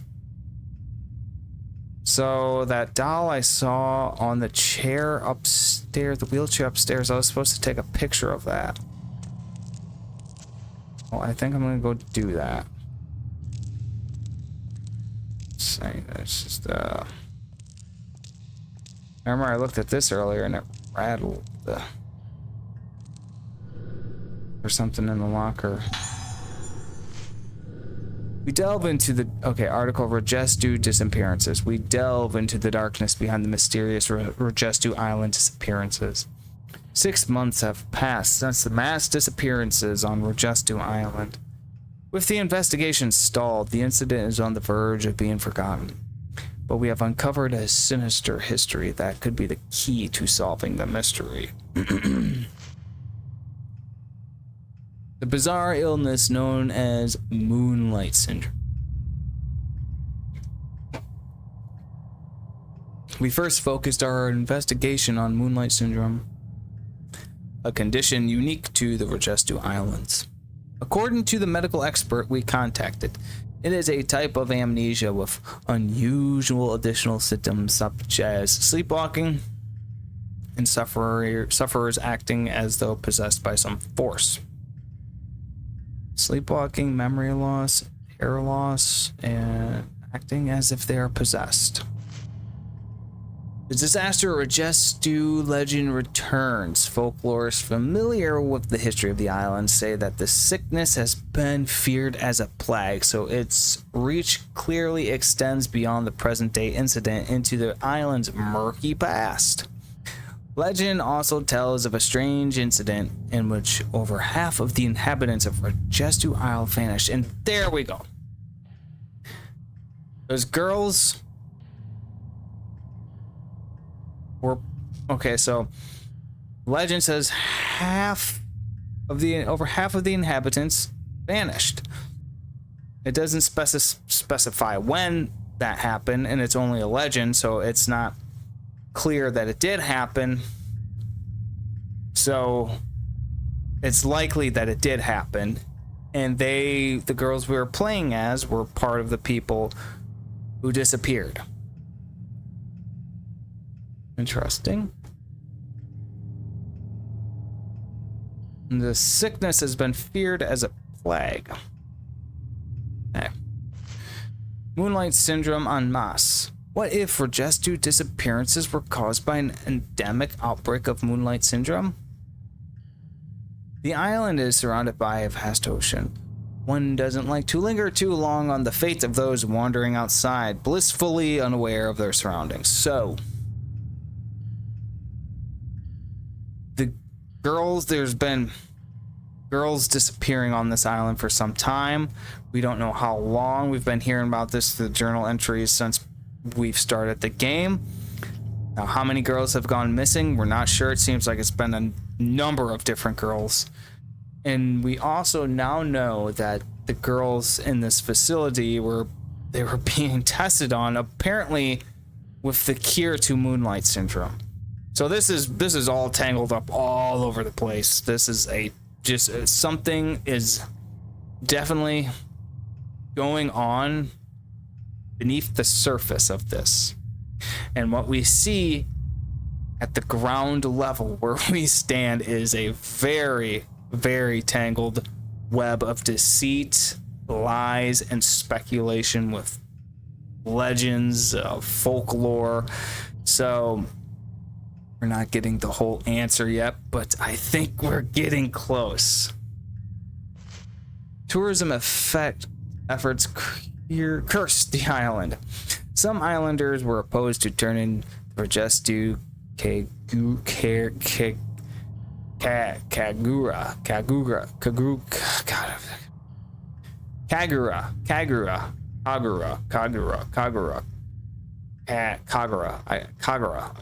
I'll just say Kagura.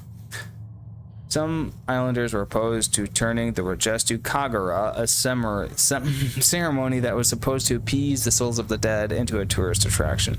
Could the real root of this bizarre case be the shallowness of those who tried to turn a sacred ceremony into a commercial spectacle? Okay, so the Kagura, I like Kagura. That is a ceremony that's been brought up more than once, quite often in some of these journals. I would have to look back at some of those entries to see just what exactly that ceremony entails. But from here it says it's to appease the souls of the dead. And so here's some more speculation, more fuel to the dumpster fire that is this disaster on Rajestu Island of disappearing girls and Moonlight Syndrome. Is the Kagura, the ceremony, was being sort of used as a tourist trap, and they think that pissed off the souls of the dead. So do you see how people, media, lies, legends, spectacles, narratives, people talking, misinformation, do you see how all of this just gets so wound up into something that we can only answer through thorough investigation? Really? And we're not going to find out what's really going on until we investigate it. So we're just gonna keep chugging along. Death of the last witness. Our only remaining lead was the last living witness to the incident, a young girl. Sadly, she died in the hospital several days ago. That was probably the ghost girl that I fought upstairs. The one who had the surgery and was pretty fucking abused, to say the least. Reports say she used her final breath to cry out for her mother. What did this poor girl see on that fateful day? The answer is known only to the now abandoned Rajestu Island. So how long has this island been abandoned? Did we know that beforehand, that the island was abandoned? I just thought the hospital was abandoned or something. But the whole island, this fucking island, dude, like, man, it's certainly not Gilligan's Island. It's certainly not Hawaii. Sounds like a very awful place to be. But let's get out of this room. I mean, this game is awesome. I'm not gonna lie. This is one of the best games of, geez, like the 2010s, I guess. Shit. Oh, really? Oh, come on, give me a break.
Yeah, I think I did say that Tecmo hasn't really been hitting any home runs. I think, you know, after playing this for a good few hours, I'm beginning to think that they did hit one. With this one, at least. Just a home run that really didn't get noticed.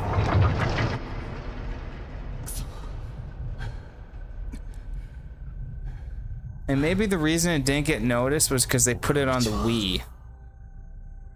You know, like... Listen, oh, come on. I'm trying to explain things. I'm trying to explain things to the curious onlookers who don't know why this game wasn't more widely successful. Why are you bothering me?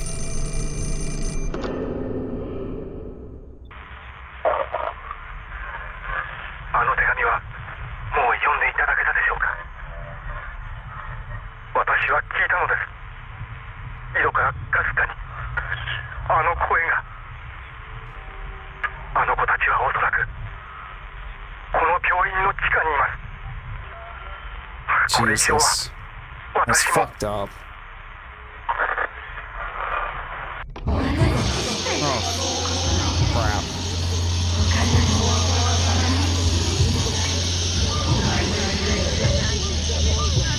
Ooh, these ones are fast, huh?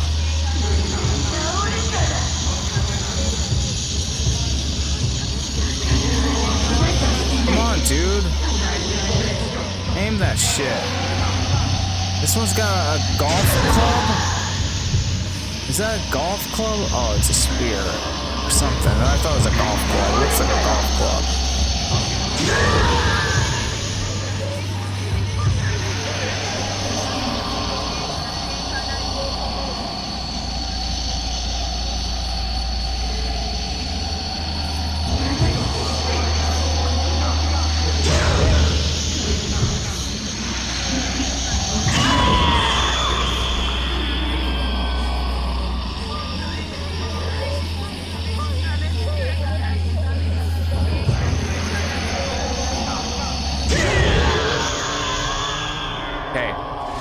I guess what I was saying is, yeah, the Wii was a popular system, but think of the number of games that the Xbox had, and think of the number of games that the PS2 had, or the PS3. What was the system of that era? I mean, was it the PS3 or Xbox One? I think that was, yeah. When the Wii came out, what was big was the PS3 and the Xbox One. Oh. The Xbox One, the PS3 had way more games on it than the Wii did. So what I'm saying is, like, if a console has a low catalog of games, then it's going to have a low rate of consumers. And that's why this Fatal Frame wasn't more popular, because not as many people played it. I mean, I've known a lot of people who've had Wiis, but I've known more people who had PS2s and Xbox Ones. And I know for a fact that both those consoles, independently of one another, had more games on them than the Wii did. And like I said, if you have a low catalog of video games, especially when it comes to consoles, you're gonna have a low consumer base. And I mean, that's one of the reasons why I never had... Listen, the only Nintendo product that I ever purchased post Super Nintendo was the GameCube. I didn't fool around with Nintendo 64. And even though Nintendo 64 had a low volume of games, the GameCube had an extremely minuscule volume of games. And it just seems like Nintendo has always had that problem after the Super Nintendo. I mean, am I the only one who noticed this? I must be, but it just makes me wonder, how do you make your money? And it's probably because they market the living hell out of Mario. Mario makes them the big bucks. You know, he's got cartoons, he's got toys. The video games, I don't know if the video games are even what's really raking him the money in. Mario is big. And two, Pokemon. All of these things create Nintendo more money than I think the fucking games do. But yeah, that's why I think this Fatal Frame did not get enough love, is because it wasn't really noticed. But then again, no, I do feel that Fatal Frame 2 for the PS2 was way more noticed, yeah, than this one. Fatal Frame 2 is sort of like Silent Hill 2, where it gets all the love, gets all the attention. And I'm kind of like the same way. Like, I love Silent Hill 2. I think it has the greatest storyline, but I think the original Silent Hill is the scariest one. The original Silent Hill is my favorite one. Same with Fatal Frame. I wouldn't say the first Fatal Frame is my favorite. I would say the second is my favorite, but the first is definitely scarier than the second. I don't know why, but it is. It's just how I feel. But the second Fatal Frame certainly has the better storyline and presentation.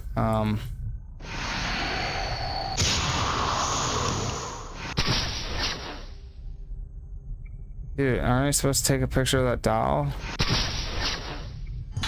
There we go.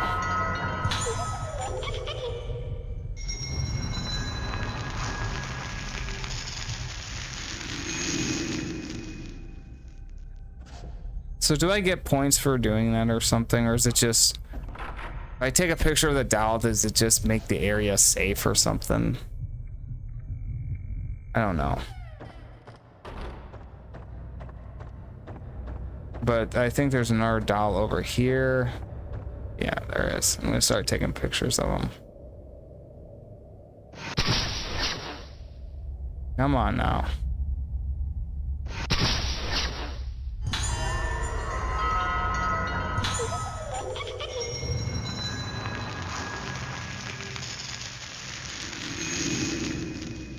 I remember in Fatal Frame 2, there's these enemies that are dolls, but they're like the ghosts of the dolls.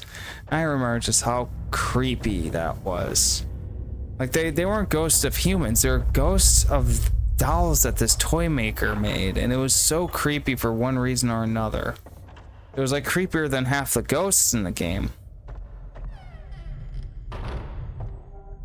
Can't remember. I think everyone will agree the scariest ghost in Fatal Frame 2 is the Kupasabi.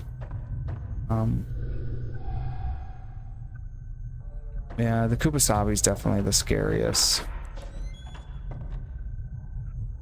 And I think the least scariest ghost in that game is actually the girl who who ushered all the ghosts in. The girl that was the original sacrifice or whatever, and she was the one that like opened the floodgates and let all the ghosts in.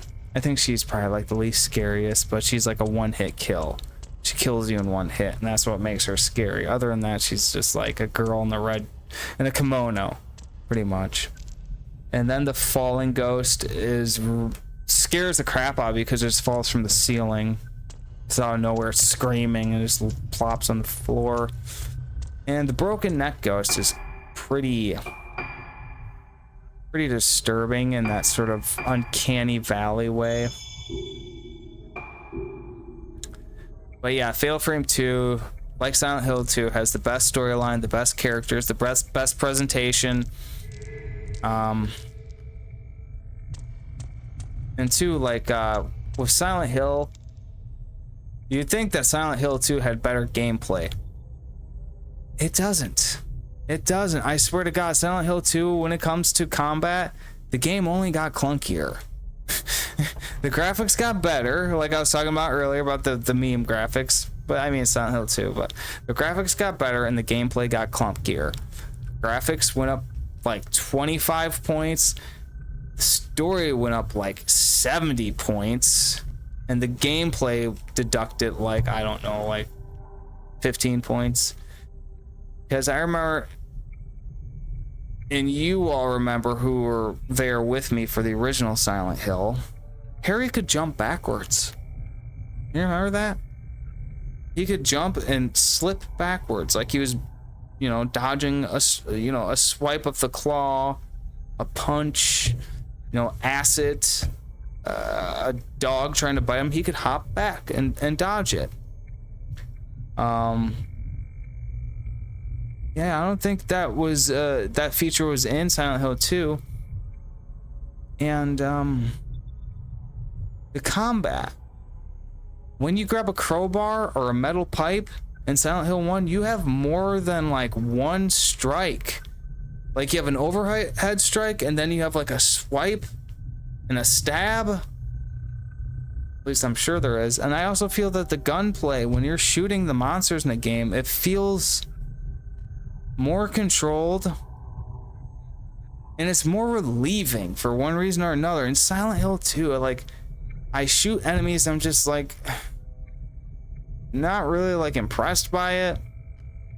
But in Silent Hill 1, there's something very satisfactory about shooting the enemies. There just is. Not to mention, like, I know this sounds stupid, Harry can run into walls and just, you know, face plant it.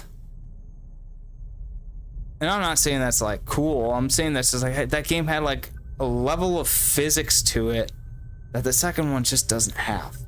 Like, I can't remember once where James accidentally runs into a wall, where he falls downstairs. And I think the first one had more weapons.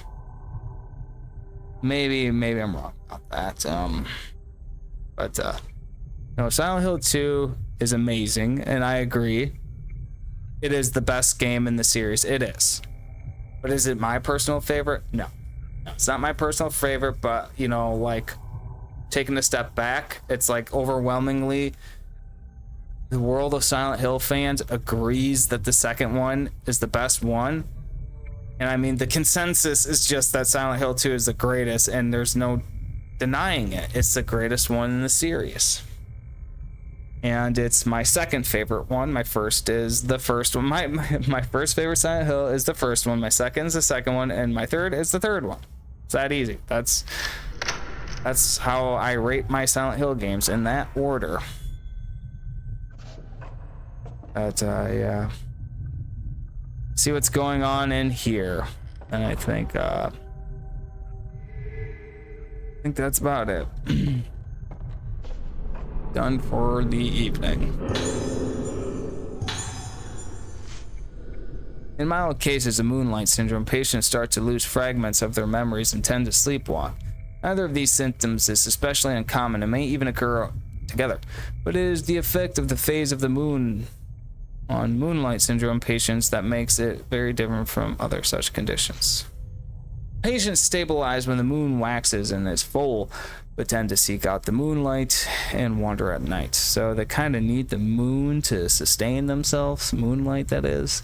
When the moon wanes, they become frightened and unstable. Hence, the condition we now call moonlight syndrome was originally known as moonlust or night walking, names still used in superstitious contexts. In severe cases, patients lose almost all of their memories and are attracted to windows and rooftops, giving the appearance of being led by moonlight. Okay, so maybe that's why in Madoka's diary, that's why she was talking about, well, she was looking out the window because she would be attracted to the window. And I'm pretty sure that was Madoka's diary found in that room in the last video. I'm pretty sure it was our Misaki or Madoka, but in her diary she mentioned that she doesn't like looking out the window because her face looks distorted. But why is she looking out the window? Because she's being attracted to it, searching for the moonlight. So they bathe happily in it as if their lost selves return to them, albeit for a fleeting, unstained moment. Patients who lose their memories will start looking toward the moon without fail. So staring at the moon, like, it's like maybe it gives them their memories back or gives them the idea of having their memories back. Symptoms like this may occur in individual psychiatric cases, but it is difficult to satisfactorily explain their simultaneous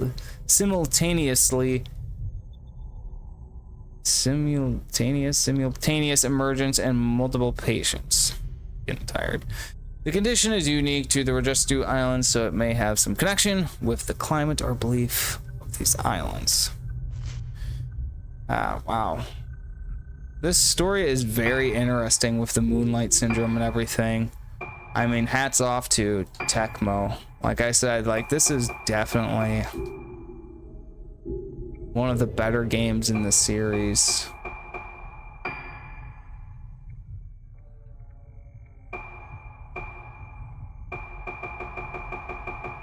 Wait, I don't have a tape player, do I? Voices. Oh, okay. Is that the one I just got? テープ回りました。どうですか、気分の方は。顔が自分のものじゃないんです。違うんです。これは。それはどういう？鏡を見ていると時々。いえ、わかりません。もう見たくない。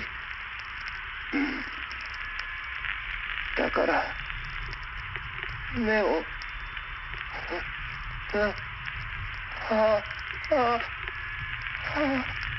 薬の量を増やしましょうか。もう見たくないんです。妹だってそう言ってました。違う。安心してください。必ず解放に向かいます。9月16日、老月島到着。灰原が手配されてから2ヶ月が経った。依然行方は分かってない。明日行われる老月神楽はこの島出身の者にとって特別な意味を持つ祭りだという情報にかけてみる。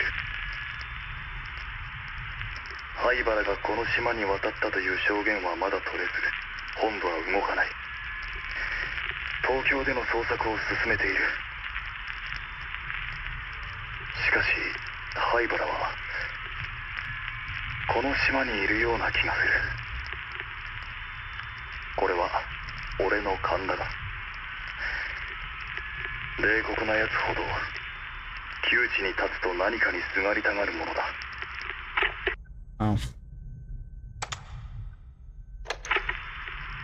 9月16日老月島到着。灰原が手配されてから2ヶ月が経った。 Okay. 依然行方は分かってない。 So he has a search warrant out for him. I guess I didn't pick that up the first time around, but yeah, clearly several medicine bottles and syringes are lying on the desk. Clearly he's up to no good. Pretty interesting developments in the storyline. This was definitely an interesting chapter.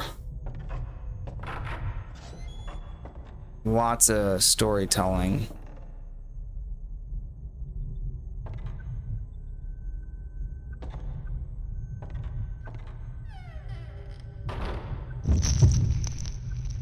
Oh, fuck you.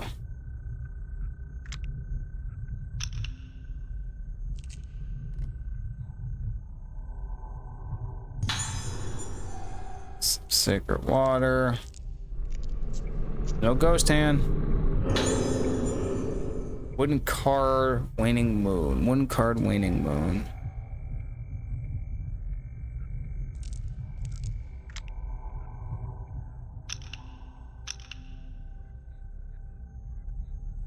Gotcha.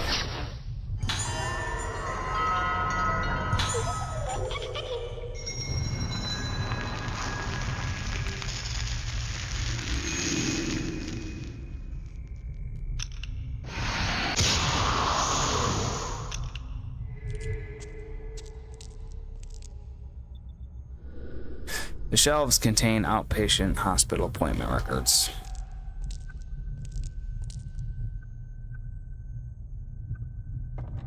What's this? Oh, you fool.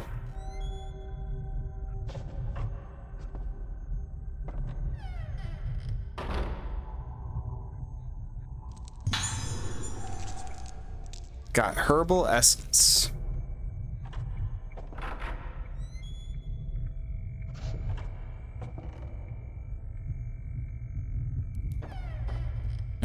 Come on, let's let me out of here. Please, just let me out of here, please. Please.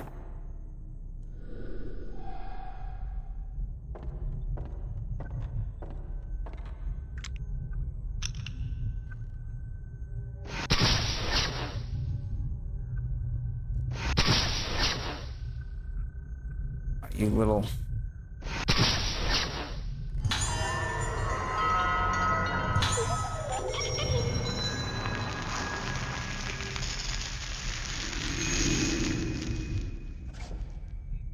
So are those like the little bobbleheads you shoot in Resident Evil 7?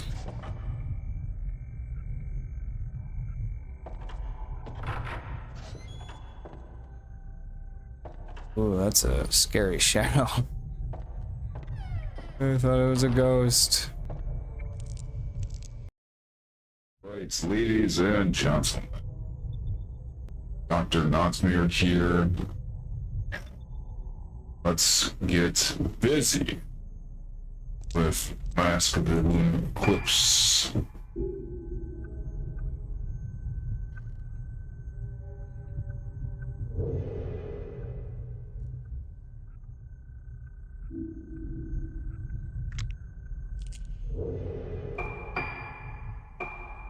Key items. Alright, the waning moon.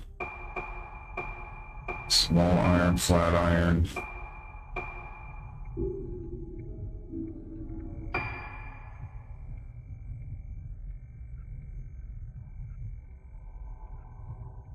Exam room, medical file room, director's office.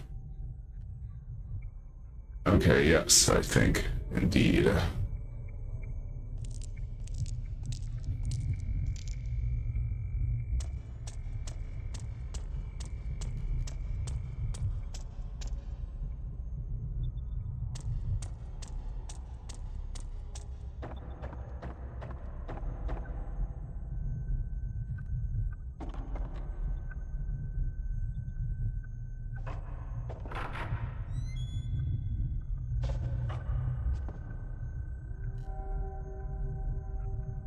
Wait, I think everything I'm searching for is back here.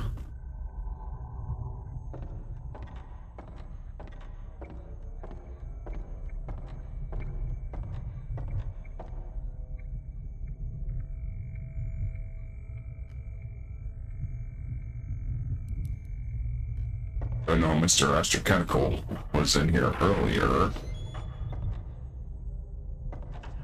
Now he found the waning moon key, but I don't know what else.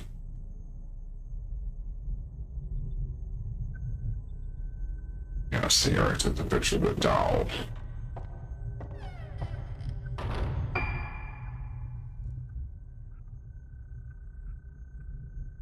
Alright, we'll try this door.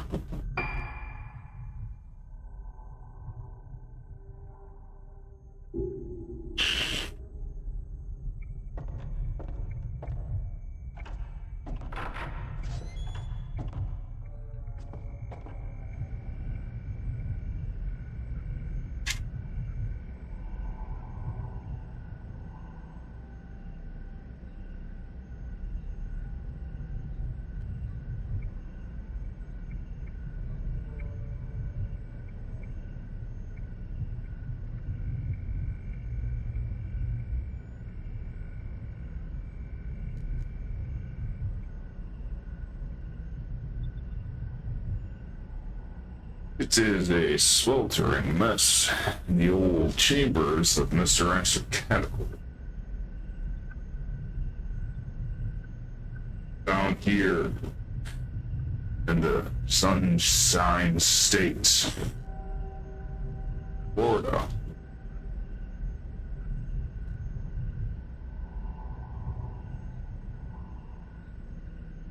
Territory known to a lot of beer drinkers and gun-ho, harebrained crackpots, indeed.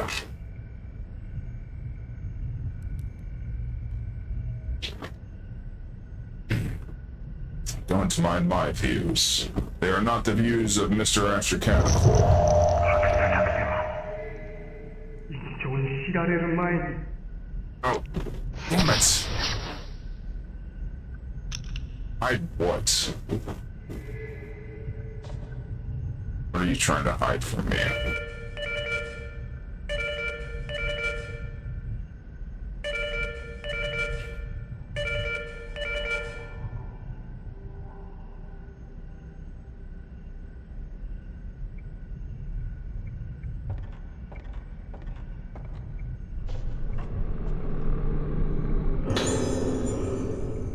There's something on the desk.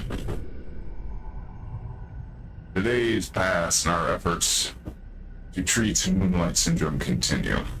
Dr. Ribero's treatment methods have shown some positive results, but they're starting to lose what basis they had in medical science and are increasingly muddled with superstition and folklore.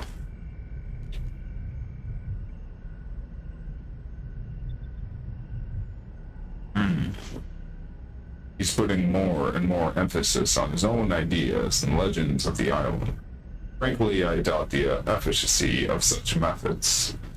I've never seen such treatments applied to a neurological condition. In particular, the macabre apparatuses he used are unlike anything I've ever seen used at any other hospital. What I find more disturbing, though, is the bizarre terminology in this hospital. These are not the standard medical terms. For instance, intermediate stage Moonlight Syndrome patients present symptoms where they fear their own reflection in the mirrors on water. In the folklore of Registu Isle, the phenomenon is referred to as buddy. Very strange.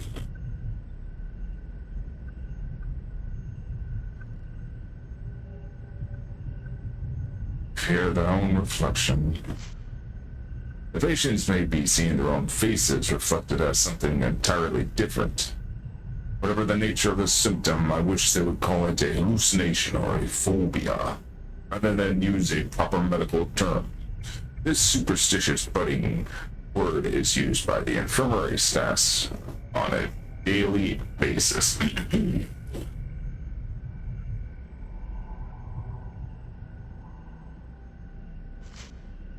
Apparently, patients who see a budded face visible only to themselves also bud.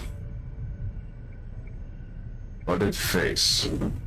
I wonder what that could possibly mean. Then there's blossoming. I don't know the specifics of this symptom, but I've seen the color drain from people's faces at the mere mention of the word. From the sound of it, I doubt it has anything to do with botany. Perhaps. They say that those who see the faces of people with severe cases of Moonlight Syndrome resonate with them and become affected with the syndrome themselves. Is this budding? Whatever the name for it, how it is even possible for a neurological condition to be transmitted. Before coming here, I wouldn't even have entertained such a possibility, but Moonlight Syndrome may somehow be contagious. On top of all of this, I've been asked to make preparations for a right to be held tomorrow. What kind of procedure is it? I don't know. How did it come to this? This whole affair has left me sick at heart.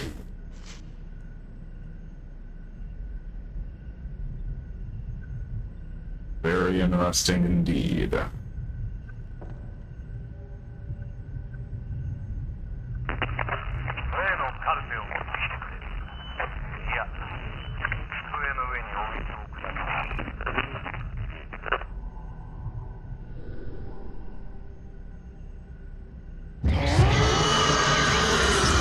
Oh, Jesus.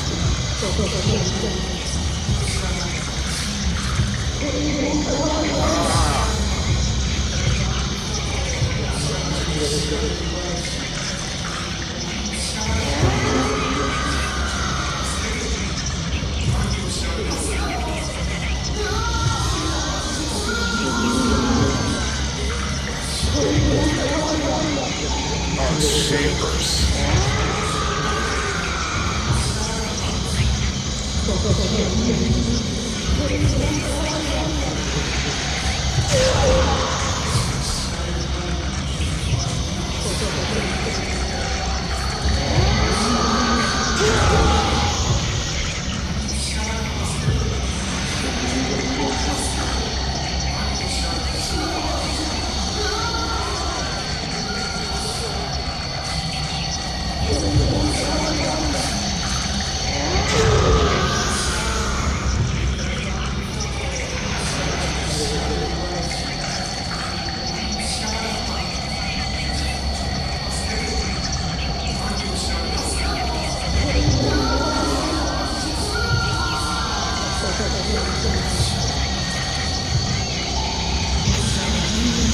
What the hell?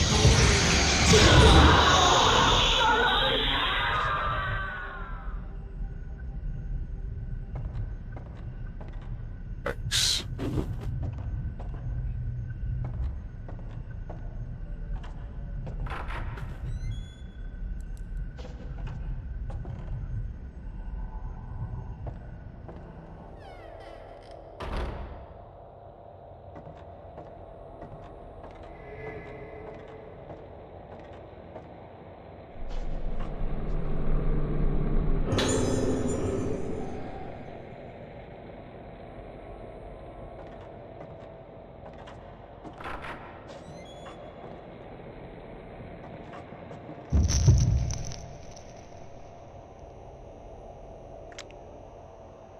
Come on.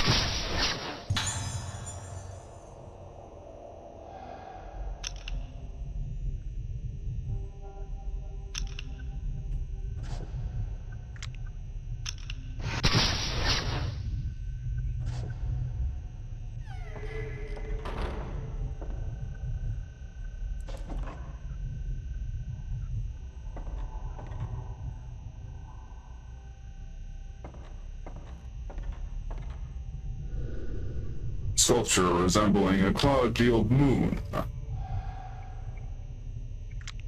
Really? Ah.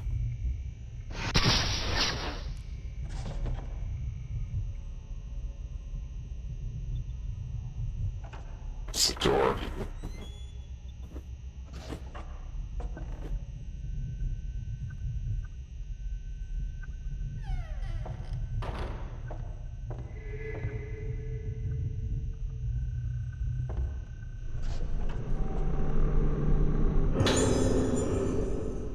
There's a notebook here. It seems to be Director Cabarrus. I come from an esteemed leadership head ceremonial priest bearing the honored name of Cabarra. I am also the medicine man of this island, and as such come face to face with this condition known as the modern vernacular moonlight syndrome. In establishing an institution to research and treat moonlight syndrome, I have exploited the benefits of medical science while still upholding the teachings of my ancestors. I believe it is my mission to research this baffling syndrome using a fusion of modern science and ancient tradition. Once the people of Rajestu Isle will use their own means befitting of their time to delve into the nature of mind and soul. The masks of the Karagur.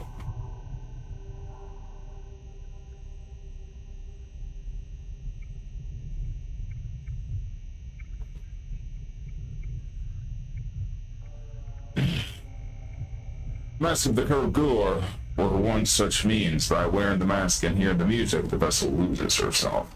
The organ's mask allowed them to keep their beats steady. Song. The wearing the mask simulates various different parts of the human brain. This is a fascinating phenomenon that science alone cannot explain. Masks are truly a powerful method to explore the potential of the brain. They open a door for us to explore new territories. And so came to be the ancients who know the true form of the Rajestu Karaga, the right of descent. Light provides us with a means to dive into the abyss of the mind. However, the right of descent has been forbidden ever since it brought the disaster to Rajestu Island.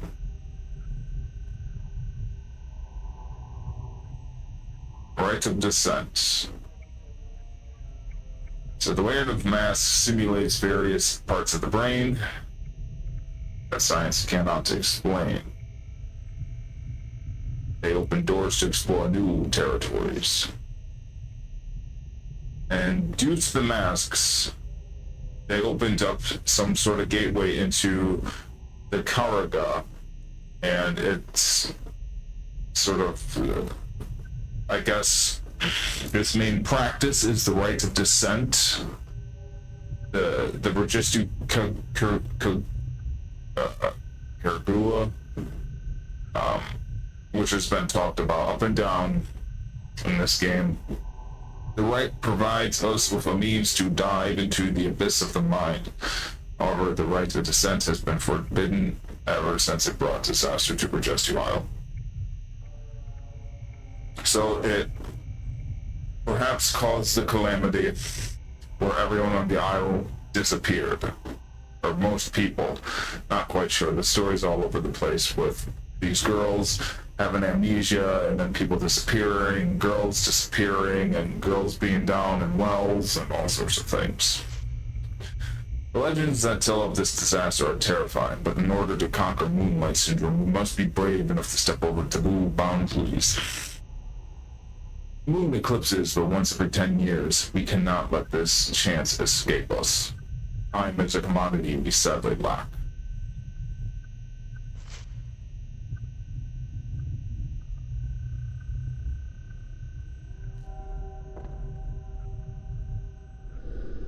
There's an intercom displaying a series of numbers on the desk. Traces of the director.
他に道は